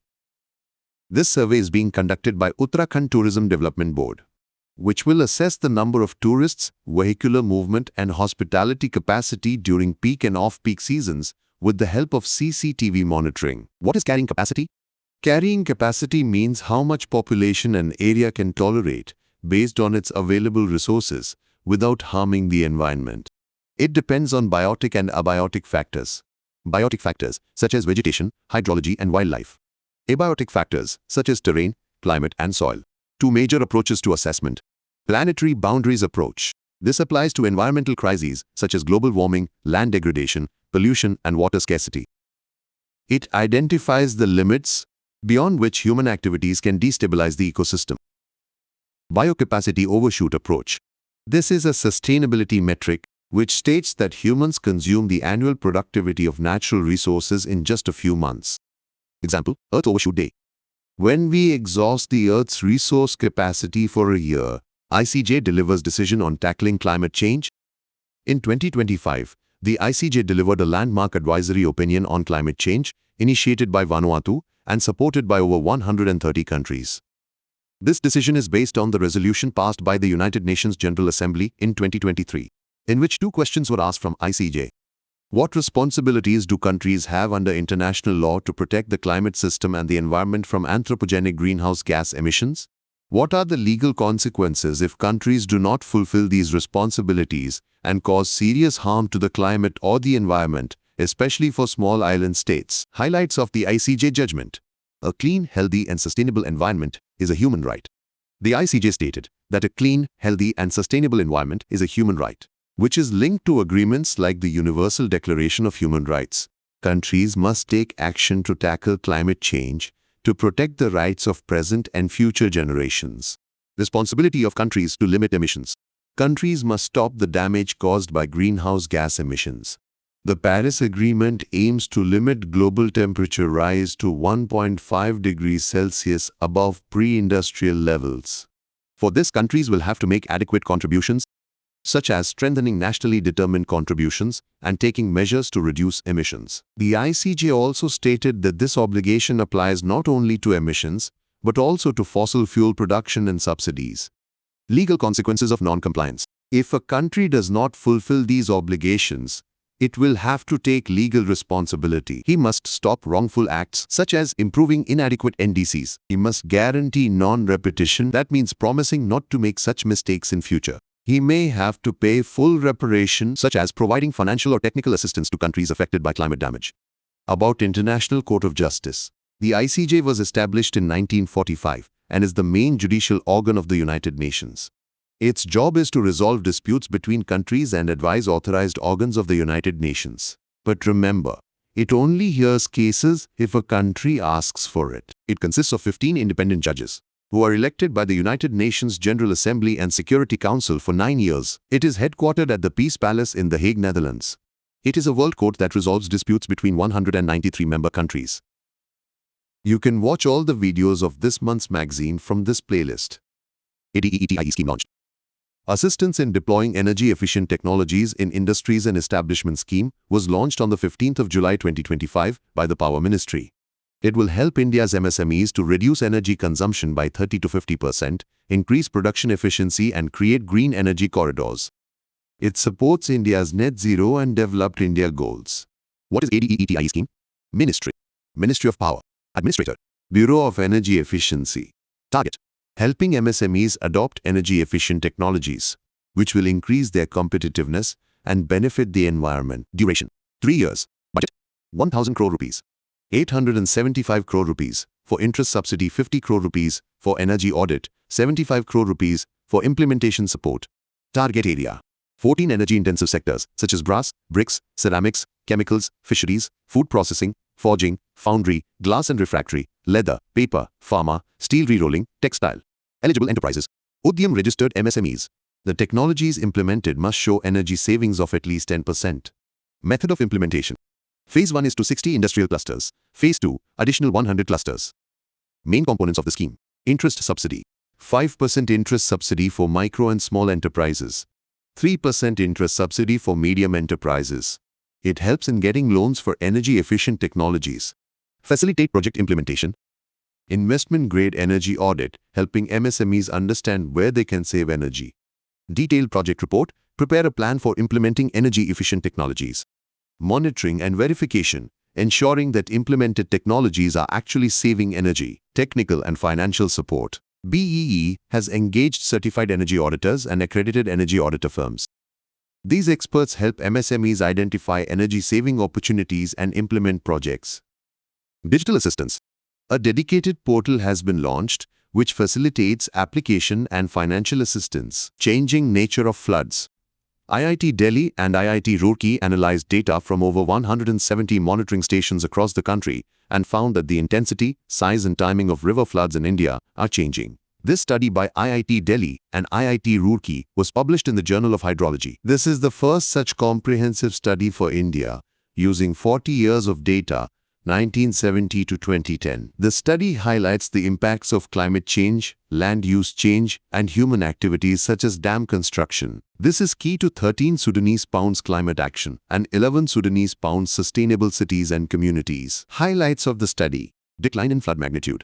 74% of the stations showed that the magnitude of floods was decreasing, whereas it is increasing at 26% stations. A reduction in flood intensity was observed in large catchments. Region-specific findings. Monsoon floods in the western and middle Ganga basin reduced by 17% every decade because of decrease in monsoon rainfall, decrease in soil moisture, continuous reduction in flood intensity due to dam construction in the Narmada basin. Monsoon river flow reduced by 8% in Marathwada region, 31% reduction in pre-monsoon. Rise in pre-monsoon flood intensity. The intensity of pre-monsoon floods in the Malabar coast is increasing by 8% every decade. The reason? Increased pre-monsoon rainfall. Affected rivers, Chaliyar, Periyar and Bharatapusha. This is an indication of irregular rainfall patterns due to climate change. Shift in flood timing. Floods in the upper Ganga basin are now getting delayed. Floods are coming soon in central India. Floods are occurring later than usual in southern India. Cause: climate change, erratic monsoon and human activities. CFLOOD, a unified inundation forecasting system inaugurated. Recently, on the 2nd of July 2025, Union Jal Shakti Minister Shri C.R. Patil inaugurated Sea Flood in New Delhi. This is a big step for India because this system will help in reducing the damage caused by floods. India has 329 million hectares of land, out of which around 4 crore hectares, i.e. 12% area, may be affected by floods. This is a very large area, and floods can cause a lot of damage. That's why systems like Sea Flood are needed. What is Sea Flood? It is a web-based platform which gives flood forecast 2 days in advance. It gives flood information up to village level. That is, we will know in advance which areas may be flooded. This system uses the most modern technology, which is called 2D hydrodynamic modeling. With this, the flood situation can be understood accurately. It gives flood maps and water level predictions so that we can prepare in advance. Sea Flood has been created by several important organizations. These include CDAC Pune, which helps in technological development; Central Water Commission, which provides flood warnings; Jal Shakti Ministry, which looks after work related to water and rivers; National Remote Sensing Center, which collects information from satellites. This system has been built under the National Supercomputing Mission, which was started in 2015. Its aim is to make India self-reliant in supercomputing. It is jointly run by the Ministry of Electronics and Information Technology and the Department of Science and Technology. Currently, Sea Flood is operating in Mahanadi, Godavari and Tapi river basins. In future, it will be expanded to all the rivers across India. Further, Sea Flood forecast will be integrated with the National Disaster Management Emergency Response Portal so that disaster management teams can work faster. Reclaim Framework. Recently, on the 4th of July 2025, Union Minister for Coal and Mines Shri G. Kishan Reddy launched the Reclaim Framework. This is the first such step for India, which turns the closure of mines into an opportunity instead of a loss. The Reclaim Framework is a framework that sets out a way to work with communities during and after mine closure. It has been jointly created by the Coal Controller Organization and the Heartfulness Institute under the Ministry of Coal. Its main purpose is that when the mines are closed, not only the environment is protected, but the livelihood of the people living there is also maintained. This ensures that people from the community, especially women and vulnerable sections, are part of the process. Also, it works closely with Panchayati Raj institutions so that local needs are taken into consideration. If you like the video, then you can share this video with your friends preparing for IAS. Weather derivatives. On June 26, 2025, NCDEX and IMD signed a Memorandum of Understanding under which these derivatives will be developed. Weather derivatives are going to be launched for the first time in India. National Commodity and Derivatives Exchange has decided to launch rain-based derivative products in collaboration with the India Meteorological Department. This means that these derivatives will help protect farmers and related sectors from risks such as irregular rainfall, heat waves, or abnormal weather. What are weather derivatives? These are different from common derivatives, which are based on financial assets like shares or commodities. Weather derivatives are based on weather parameters, such as rainfall or temperature. These are linked to a specific weather index. For example, if rainfall in an area is less or more than a prescribed limit, then these derivatives can compensate for that loss. How does this work? NCDEX and IMD will jointly create rain-based derivatives, in which old and real-time weather data of IMD will be used. These derivatives will be for specific seasons and specific regions, like the amount of rainfall in a district during monsoon. The data will be completely scientific and verified, so that it can be trusted. Who will benefit from this? To the farmers. If there is less or more rain, these derivatives can provide money to avoid crop loss. To the traders related to agriculture, there will be protection from fluctuations in crop prices due to weather, transportation, and other sectors. It will help in dealing with problems caused by weather, like floods or drought. Global context. Weather derivatives have been in use around the world since the 1990s, especially in America and Europe. India is now taking the first big step in this direction. These derivatives are part of an incomplete market because the price of weather is not determined by the market but is based on data. Human-made dams have shifted Earth's poles. This study was published in 2025, in which scientists said that from 1835 till now, dams have made significant contribution to TPW. In particular, the construction of large-scale dams, such as in Asia and elsewhere, is a major cause of this change. TPW means the solid part of the Earth. That is, its surface and mantle rotate slightly around its liquid outer core. This happens because the Earth tries to maintain the balance of its rotation when its mass is distributed in different places. Natural causes.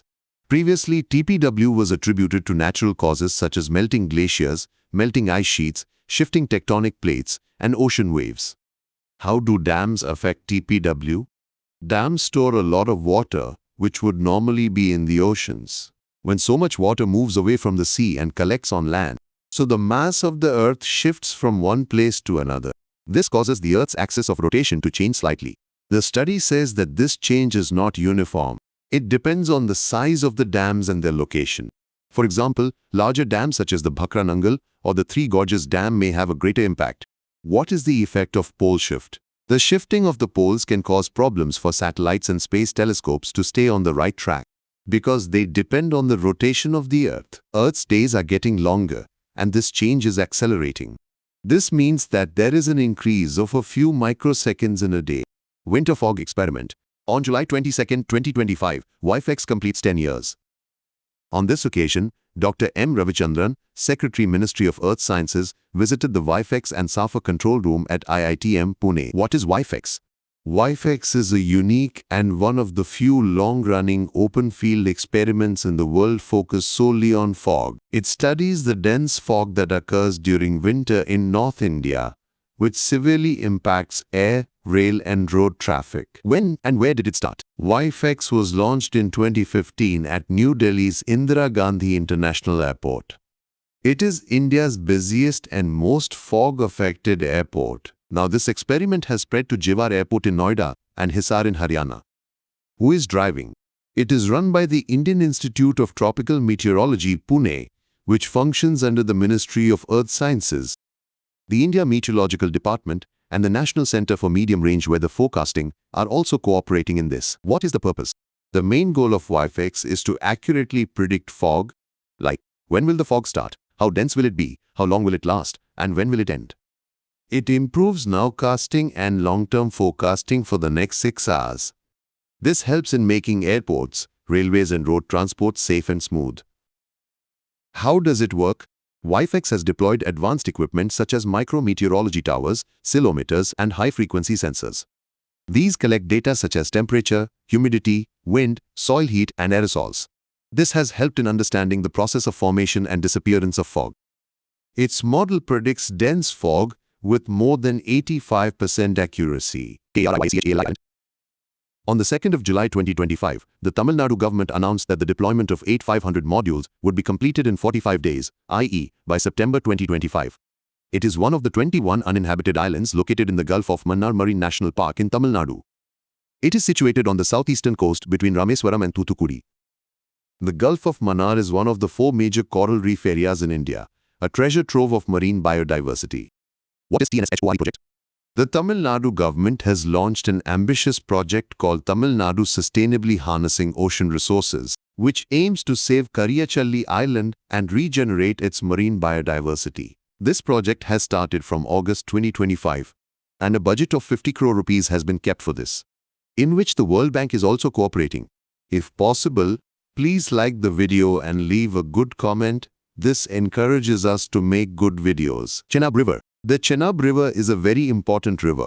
Recently, the Forest Advisory Committee has given preliminary approval for use of forest land on Chenab River for the Savalkot Hydropower project. This project is strategically important for India because it is one of the 6 major hydropower projects that will help India make better use of the Indus River water. Now let us know about Chenab River. It starts from Baralacha Pass in Himachal Pradesh. This pass is very high, and 2 streams originate from here, Chandra and Bhaga. These 2 streams originate from different sides of the pass and meet to form the Chenab River. Chenab Valley is a special place, situated between the Great Himalayan and Pir Panjal mountain ranges. This valley is very beautiful and important.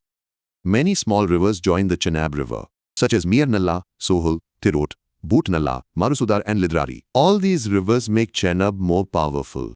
In ancient times, in the Vedic period, this river was known as Chandrabhaga. Some people also call it Ashkini or Iskmati. The Tokara Islands are an archipelago in the south of Japan, near the island of Kyushu and north of the Amami Islands. This is a group of small islands which are very beautiful but are vulnerable to earthquakes. Recently, there have been more than 1,000 earthquakes in 2 weeks. The largest earthquake was of magnitude 5.5 on July 3, 2025. The good thing is there was no major damage, and no tsunami warning was given. Japan is one of the most earthquake-prone countries in the world. That's because it sits on top of 4 major tectonic plates, which is on the western edge of the Pacific Ocean's Ring of Fire. Because of this, about 1,500 earthquakes occur in Japan every year. Most earthquakes are minor, but the number of earthquakes this time in the Tokara Islands is unusual. The Tokara Islands also house Toshima Village, the longest village in Japan. This village is spread over many small islands. Due to the earthquakes, some of the guest houses here have been closed so that shelter can be provided for the local people. Bitra Island. Recently, the Lakshadweep administration has started considering taking over Bitra Island for defense purposes.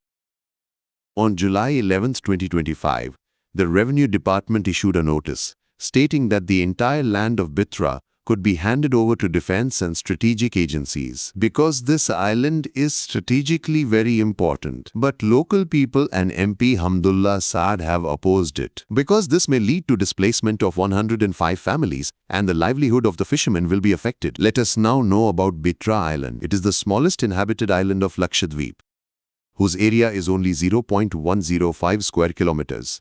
It is located near the Agatti Island in the Arabian Sea. Its climate is classified as AO, i.e. tropical savanna in the Köppen-Geiger system. It receives an average annual rainfall of 1,600 millimeters, which makes it lush green. Know a little about Lakshadweep also. It is the smallest union territory of India, which has 36 coral islands. These islands are formed in the Arabian Sea and their main geographical features are atolls, lagoons and reefs. These islands are known for their natural beauty and strategic importance. In this video, we will cover all these topics of science and technology. Nisar Satellite. Nisar Satellite was recently launched from Satish Dhawan Space Center, Sriharikota. This is a very big news because this is a joint project of India and America. The full name of Nisar is NASA ISRO Synthetic Aperture Radar. This is a special type of satellite which uses L and S band radar. This means that it can take pictures of the Earth, be it day or night, cloudy or clear weather. This satellite can collect fully polarimetric and interferometric data. In simple language, it gives very accurate information about the Earth's surface, forests, mountains, and oceans. Nisar has been jointly built by NASA and ISRO. NASA equipped it with an L-band radar, a GPS receiver, a high-speed telecommunication system, a solid-state recorder, and a large 12-meter antenna. At the same time, ISRO provided the S-band radar, the main structure of the satellite, and the GSLV F-16 rocket. NASA contributed approximately $1.16 billion, and ISRO contributed $90 million to this project. This is a huge collaboration. Nisar weighs 392 kg. It was launched by GSLV F-16 rocket, which is a powerful rocket of ISRO. This satellite revolves in a sun-synchronous polar orbit, that is at an altitude of 743 kilometers. This is the first time that a GSLV rocket has delivered a satellite into such an orbit. In this orbit, the satellite keeps pace with the sun, so that one can see one part of the Earth at the same time, every time. The mission life of Nisar is 5 years. This will help in monitoring the Earth, studying climate change, earthquakes, and natural disasters. First, Nisar has SweepSAR technology. This is a special radar imaging technique, which can take very clear and wide area pictures. With this, large parts of the Earth can be viewed in high quality. Secondly, the repeat cycle of Nisar is 12 days. That means, every 12 days, this satellite monitors changes in the Earth with high-resolution data. This gives us accurate information about the changes taking place on Earth. Third, Nisar has a dual-band synthetic aperture radar.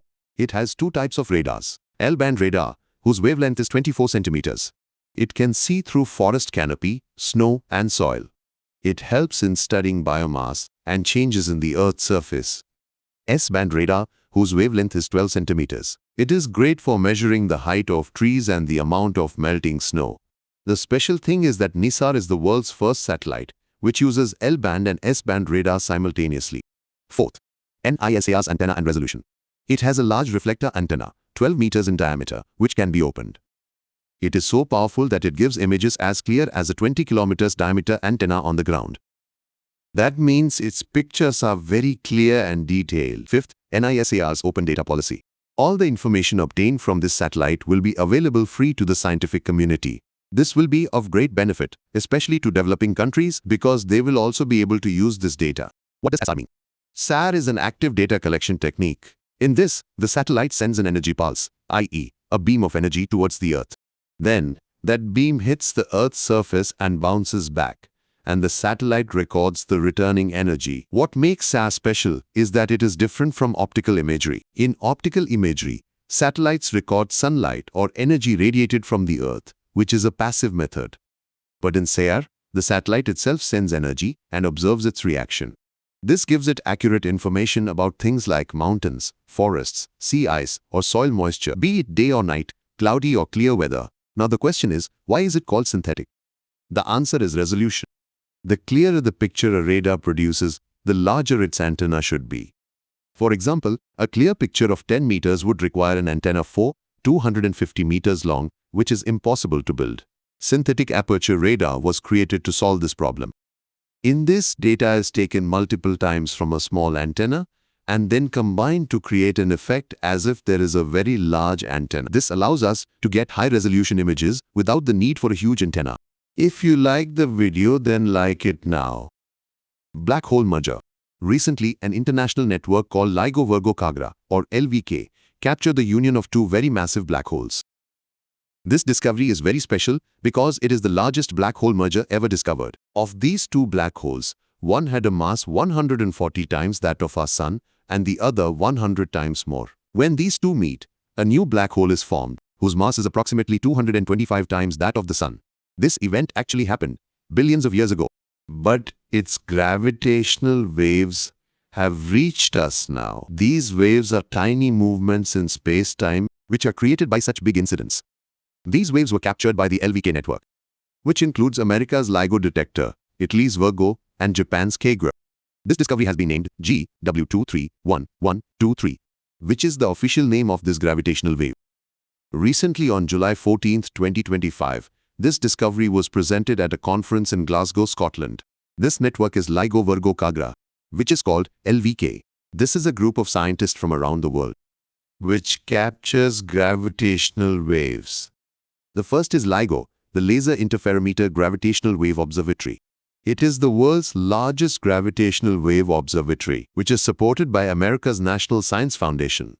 LIGO has two detectors, one in Hanford, Washington, and the other in Livingston, Louisiana. The special thing is that LIGO India is also being built in India, in Hingoli, Maharashtra. It is being developed in collaboration with India's Department of Atomic Energy and Department of Science and Technology, as well as the US NSF and several international institutions. The other is Virgo, which is in Pisa, Italy.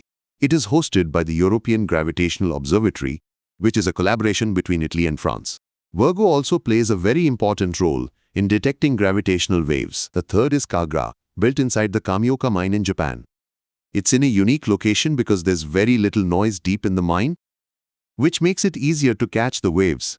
These three observatories together form the LVK network, which helps capture events such as black hole mergers. Its importance. First, these discoveries will help improve our astronomical and cosmic models.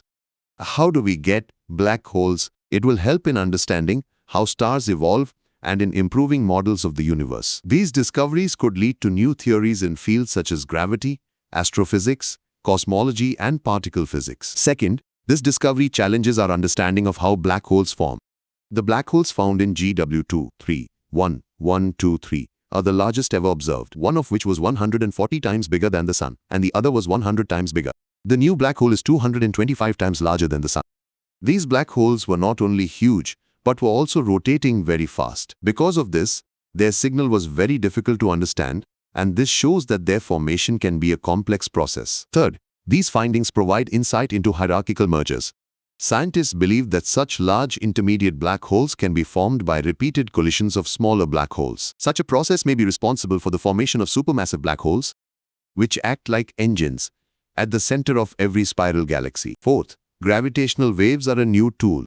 These waves help us study dark matter and dark energy, which are not visible through normal means because they do not react with electromagnetic waves.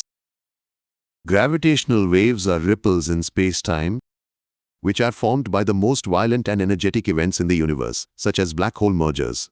These waves were predicted by Albert Einstein in his general theory of relativity in 1915. What is a black hole? Black hole is a place in space where gravity is so strong that even light cannot pass from there. It is so powerful because a lot of matter is compressed into a small space. Black holes neither emit nor reflect light. Therefore, it is almost impossible to see them through a telescope. But scientists detect them by looking at the effect of its gravity on the stars and gas around it. For example, if a star is orbiting something very fast, scientists think there may be a black hole there. How are black holes formed? Most black holes are formed from the remains of massive stars when they die in a supernova explosion. If the star is very massive, its center shrinks and becomes a black hole. If the star is slightly smaller, the center forms a very dense neutron star. Types of black holes. There are 4 types of black holes. Stellar black holes. These are formed by supernova explosions of stars. Supermassive black holes. These are at the center of galaxies. Like in our Milky Way, their mass is millions of times more than that of the Sun.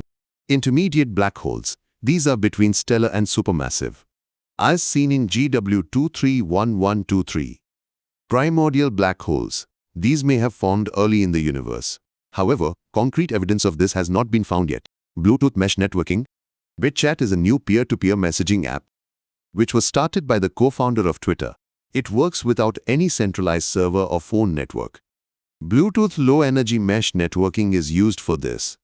What is Bluetooth mesh networking? Bluetooth mesh networking is one such technology, which creates a network by connecting Bluetooth devices to each other. Understand this. This creates a mesh network in which many devices connect with each other and send and receive data. This is also called a multi-hop network. In this, data can travel from one device to another through multiple paths. That means many-to-many communication takes place. Even if one device stops working, the network continues to function because the data can travel through other routes. When a Bluetooth device joins this network, it becomes a node. Messages are broadcast and nodes relay them, i.e., pass them on to each other until the message reaches the right place. Benefits of Bluetooth mesh networking. No central database. Messages are stored only on the user's device and are deleted after some time. This keeps the user's privacy safe. End-to-end encryption. Messages are fully encrypted and do not leave the network, keeping data secure. No registration required. Users do not need to create an account with email or phone number. This keeps the communication anonymous. Low power consumption. Using Bluetooth low energy allows devices to consume less power, which is great for battery-powered devices. Drawbacks of Bluetooth mesh networking. High latency. Messages may take time to travel from one device to another because they pass through many nodes. Complex network management.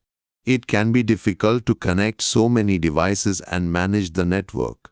Low data transfer rate. Bluetooth mesh is not suitable for large data, such as video or music streaming. It is designed for short messages. AI Alliance Network. On July 11, 2025, DIF issued a statement registering its protest. Dr. Arvind Gupta, co-founder of DIF, said membership of AITEC should be seen as a strategy on Pakistan's part to weaponize AI and access international R&D. AIANet is an informal voluntary network where its members exchange ideas, share information and expertise. It aims to accelerate the development and use of AI technologies so that long-term sustainable prosperity, social and economic development can be promoted. Members, it includes 17 countries including India.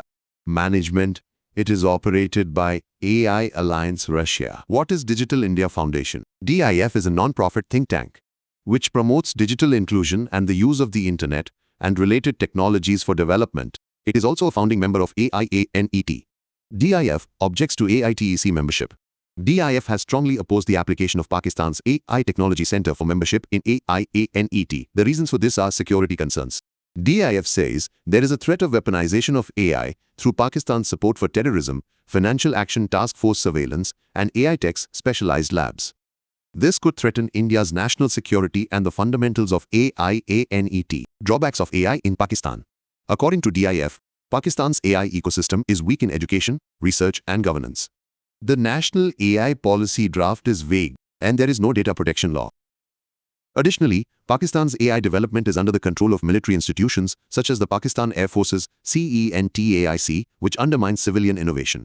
You can watch all the videos of this month's magazine from this playlist.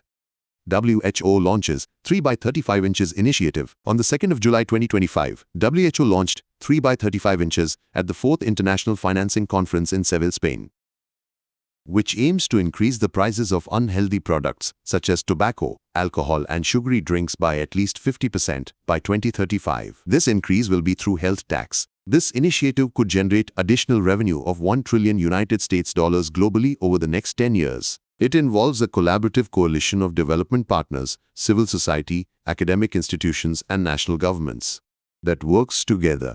What is health tax? Health tax is levied on products which are harmful to public health, like tobacco, alcohol, and sugary drinks. WHO says these taxes are the most cost-effective way to reduce obesity and non-communicable diseases such as heart disease, cancer, and diabetes. Why is there a need for health tax?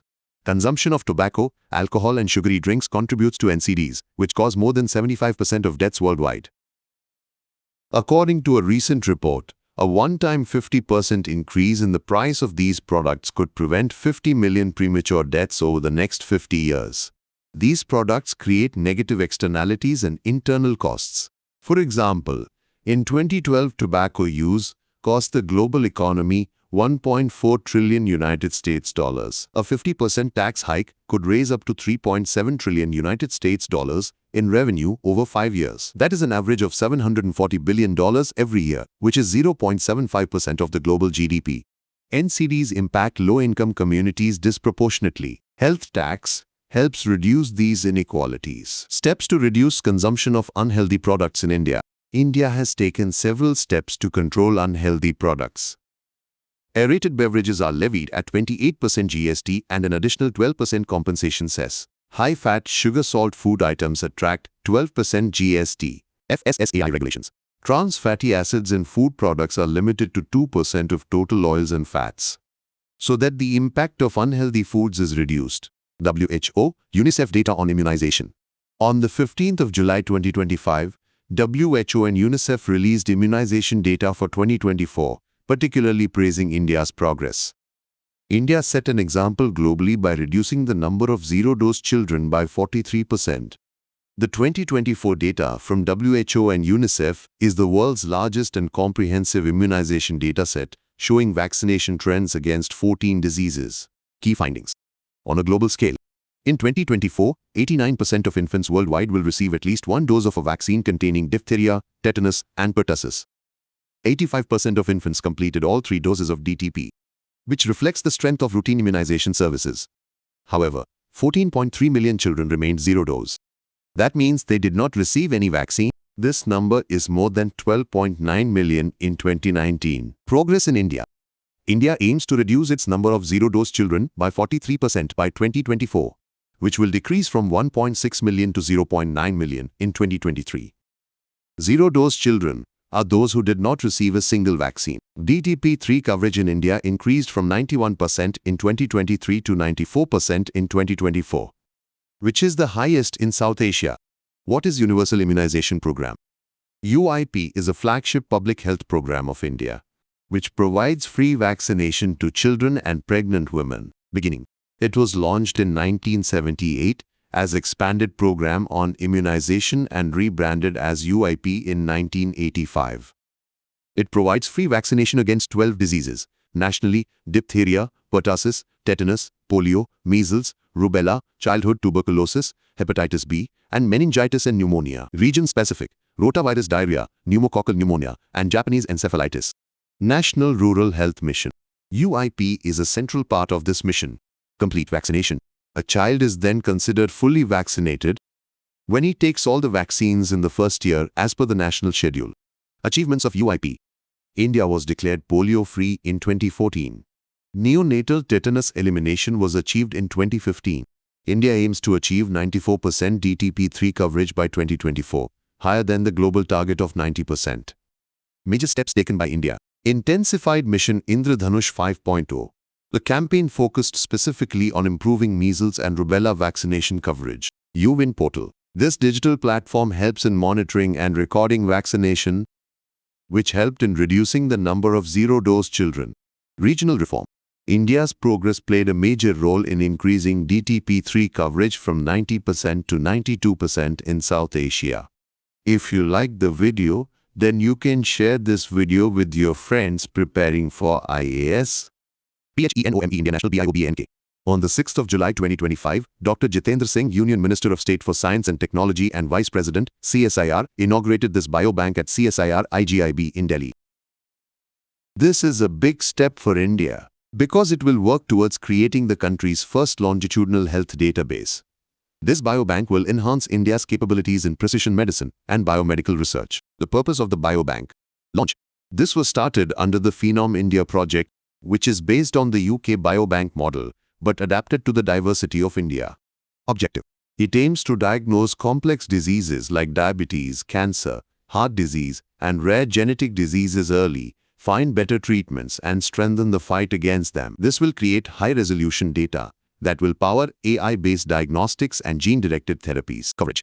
It will collect genomic, lifestyle, and clinical data from 10,000 Indians, covering different regions, age groups, and socio-economic backgrounds of the country. What is Phenom India project? It is called Phenom India CSIR Health Cohort Knowledge Base.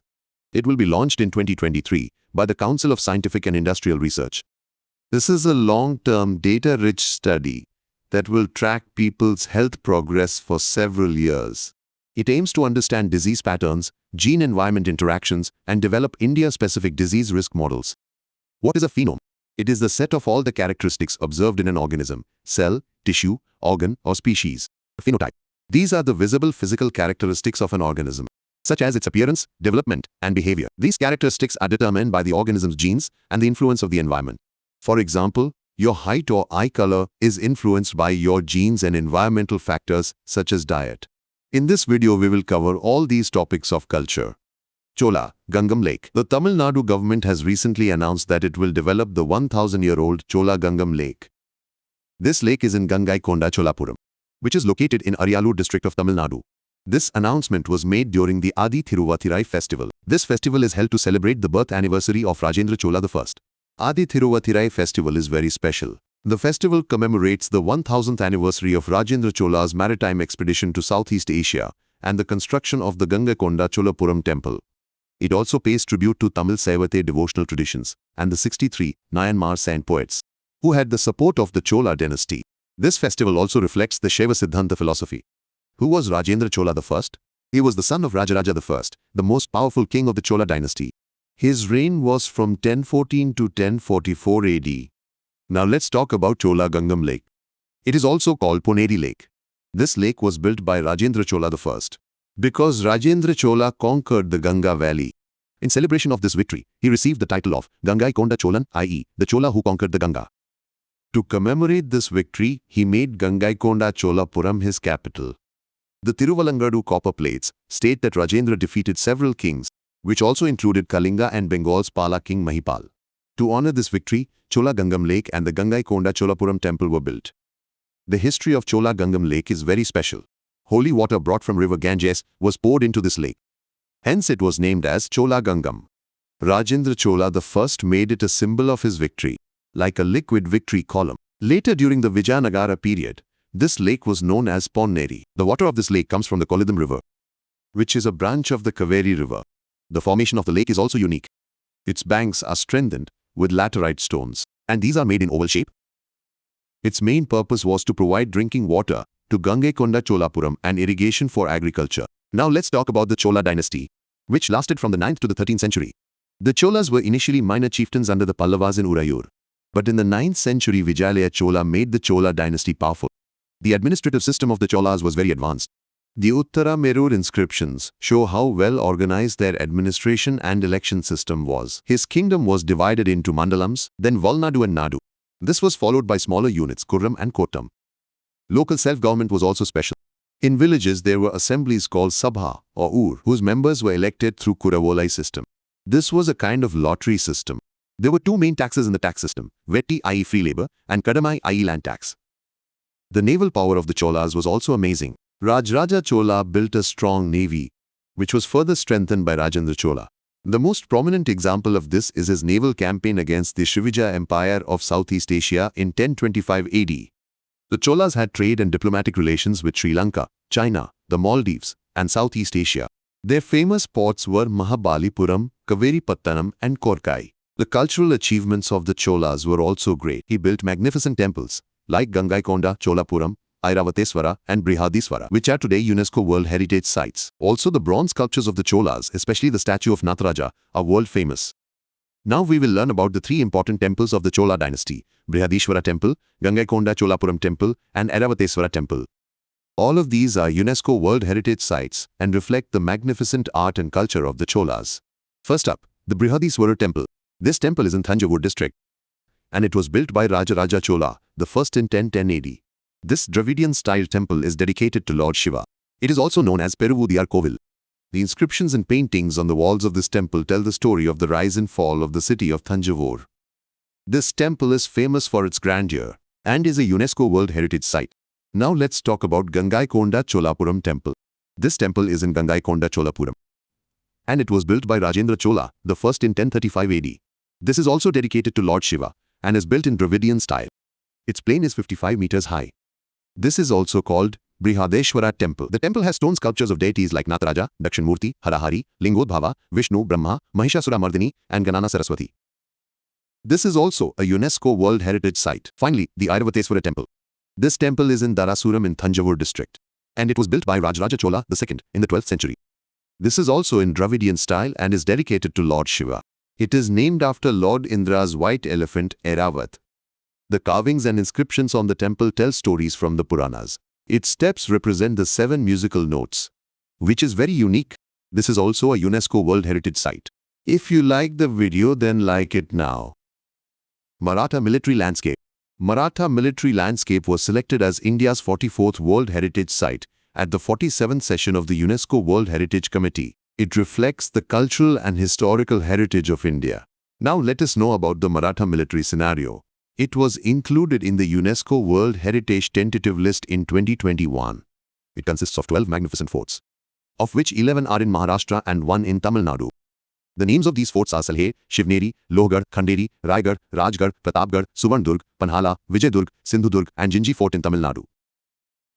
These forts are spread across different geographical areas, like Sahyadri mountain ranges, Konkan coast, Deccan plateau, and eastern Ghats. These locations were strategically chosen, which includes coastal forts and forts built on hill peaks.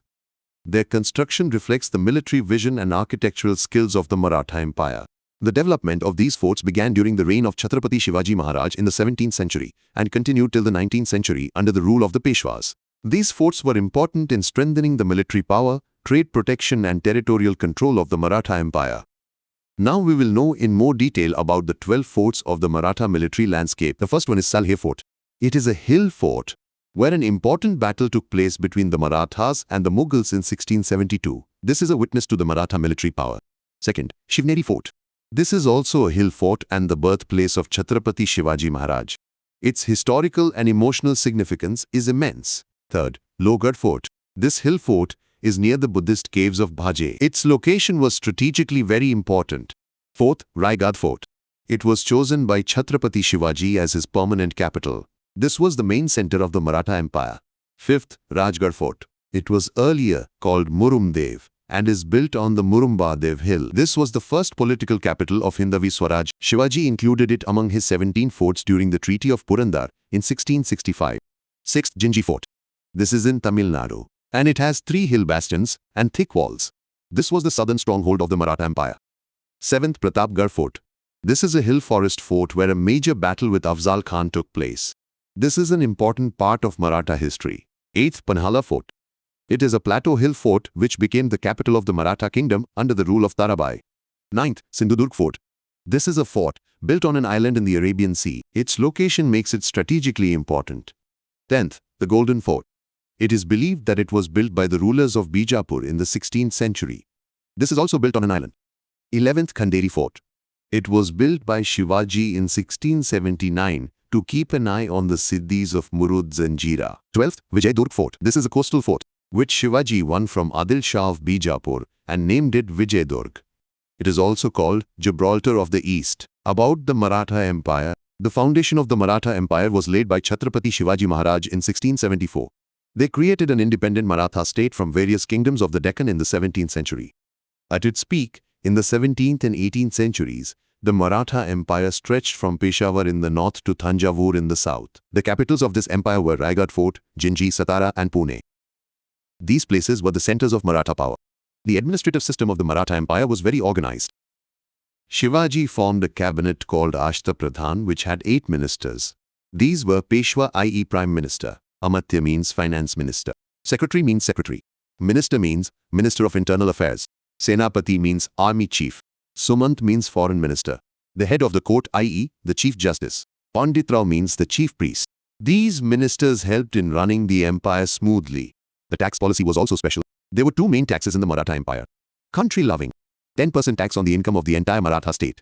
Fourth, 1/4 of the total income from neighboring regions, which were not part of the Maratha Empire. The decline of the Maratha Empire began with its defeat by Ahmad Shah Abdali in the Third Battle of Panipat in 1761. This defeat weakened the empire. Learn about UNESCO World Heritage Sites. UNESCO World Heritage Sites are places or objects that these are deemed to be of exceptional value to the world under the 1972 World Heritage Convention. These sites are selected in 3 categories: cultural, natural, and mixed. The situation of India is very proud. India has 44 World Heritage Sites, of which 36 are cultural, 7 natural and 1 mixed. This places India 6th in the world and 2nd in the Asia-Pacific region. The international organization for protecting and preserving these sites is the World Heritage Center, based in Paris, France. It was established in 1992 and is the center for all World Heritage-related matters within UNESCO. There are certain criteria for selecting a World Heritage Site. The site must be of exceptional global value and must satisfy at least one of the 10 criteria, such as being a brilliant example of human creativity or demonstrating an important exchange of human values.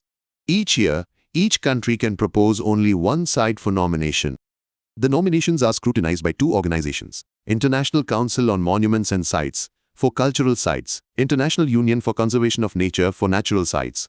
The final decision is taken by the World Heritage Committee, in which India is a member from 2021 to 2025.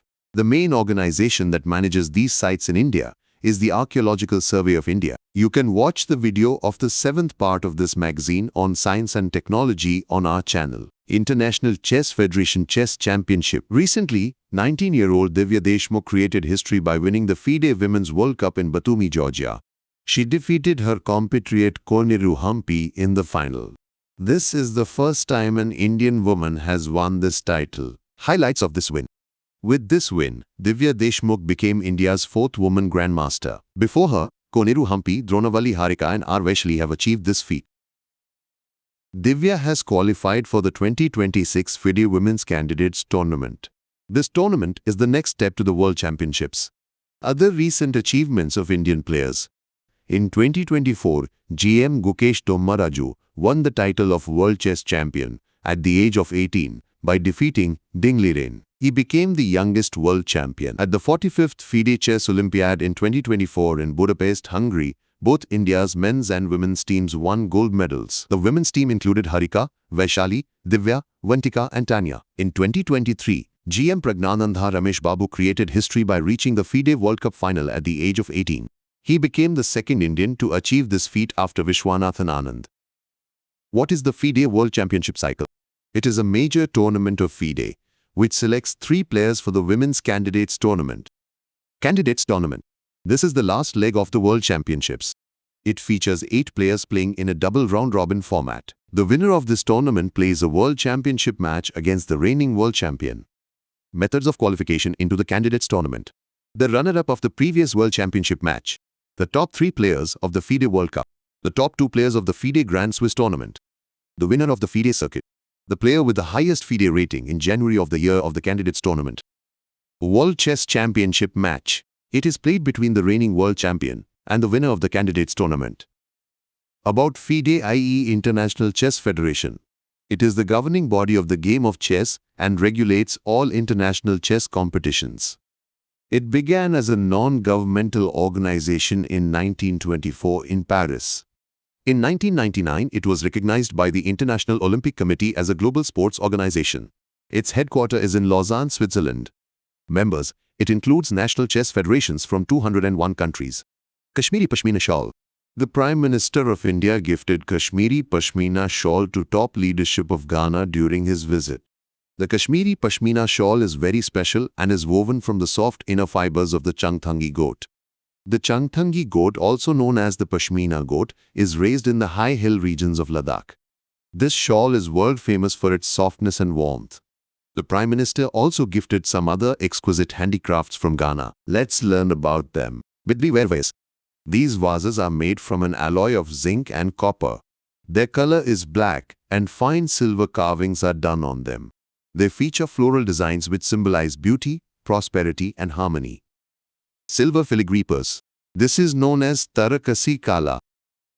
This purse features intricate designs of flowers and vines, blended with a modern style. Miniature Ambawadi elephant.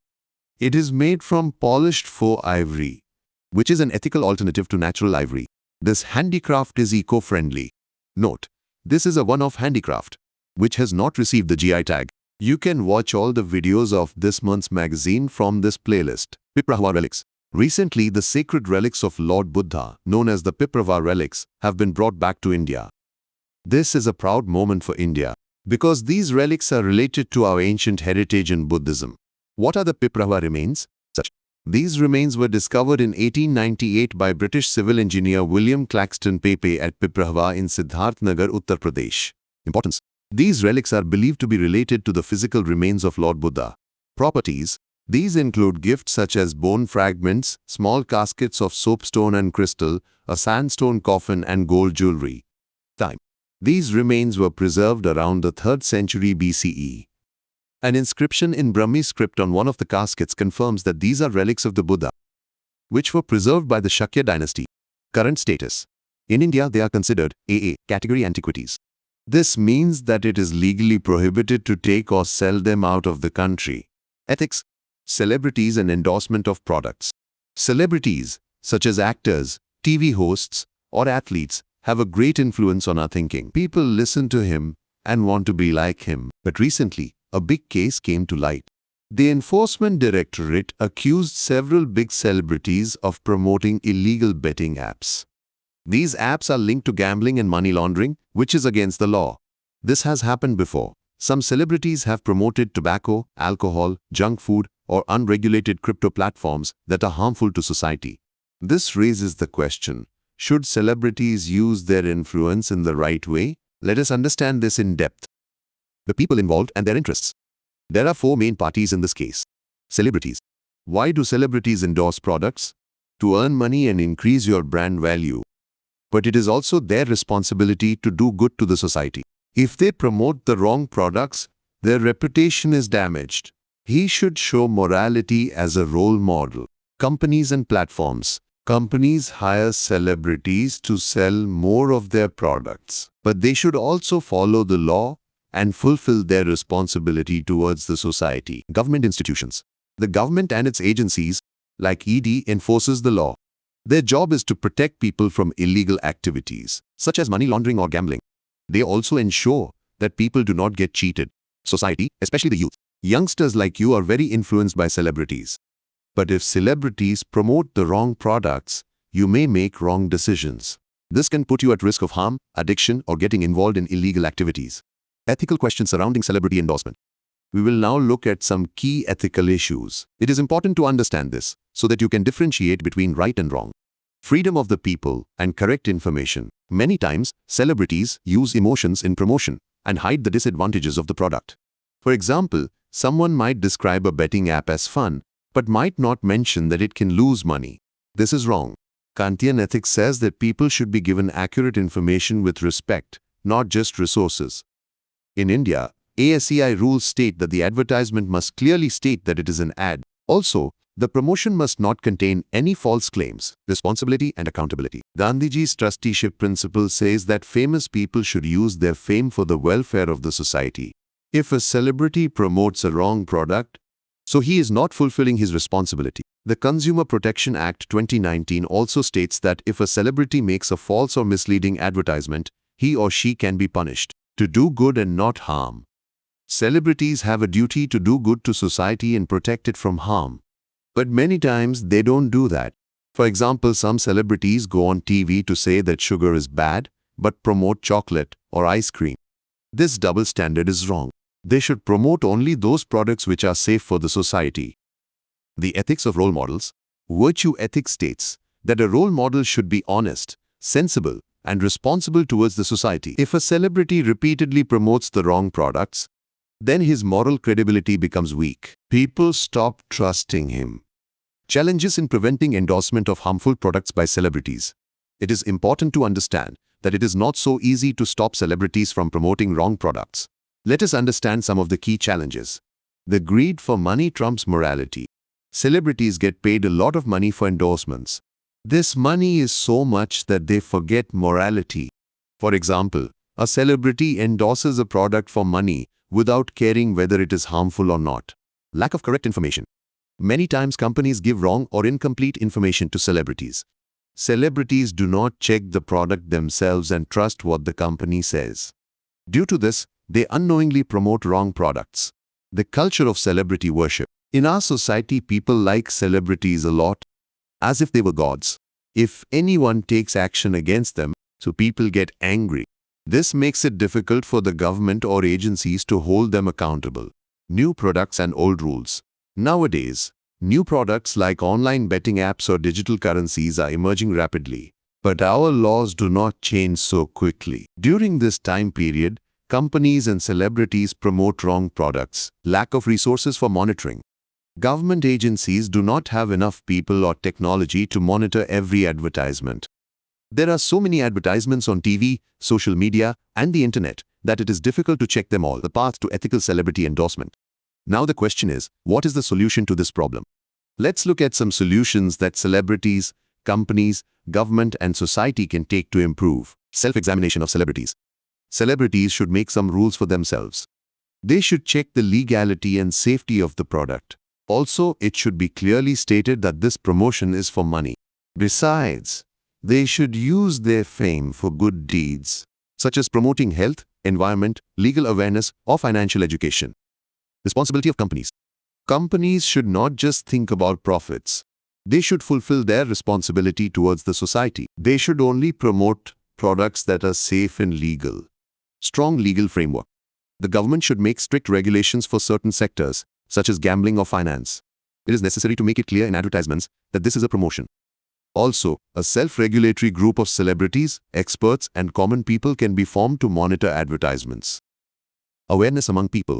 We, especially youngsters like you, have to learn that not everything a celebrity says is true. You should question advertisements and verify the authenticity of the product yourself. For this, awareness campaigns can be run in schools and media. Collective moral responsibility.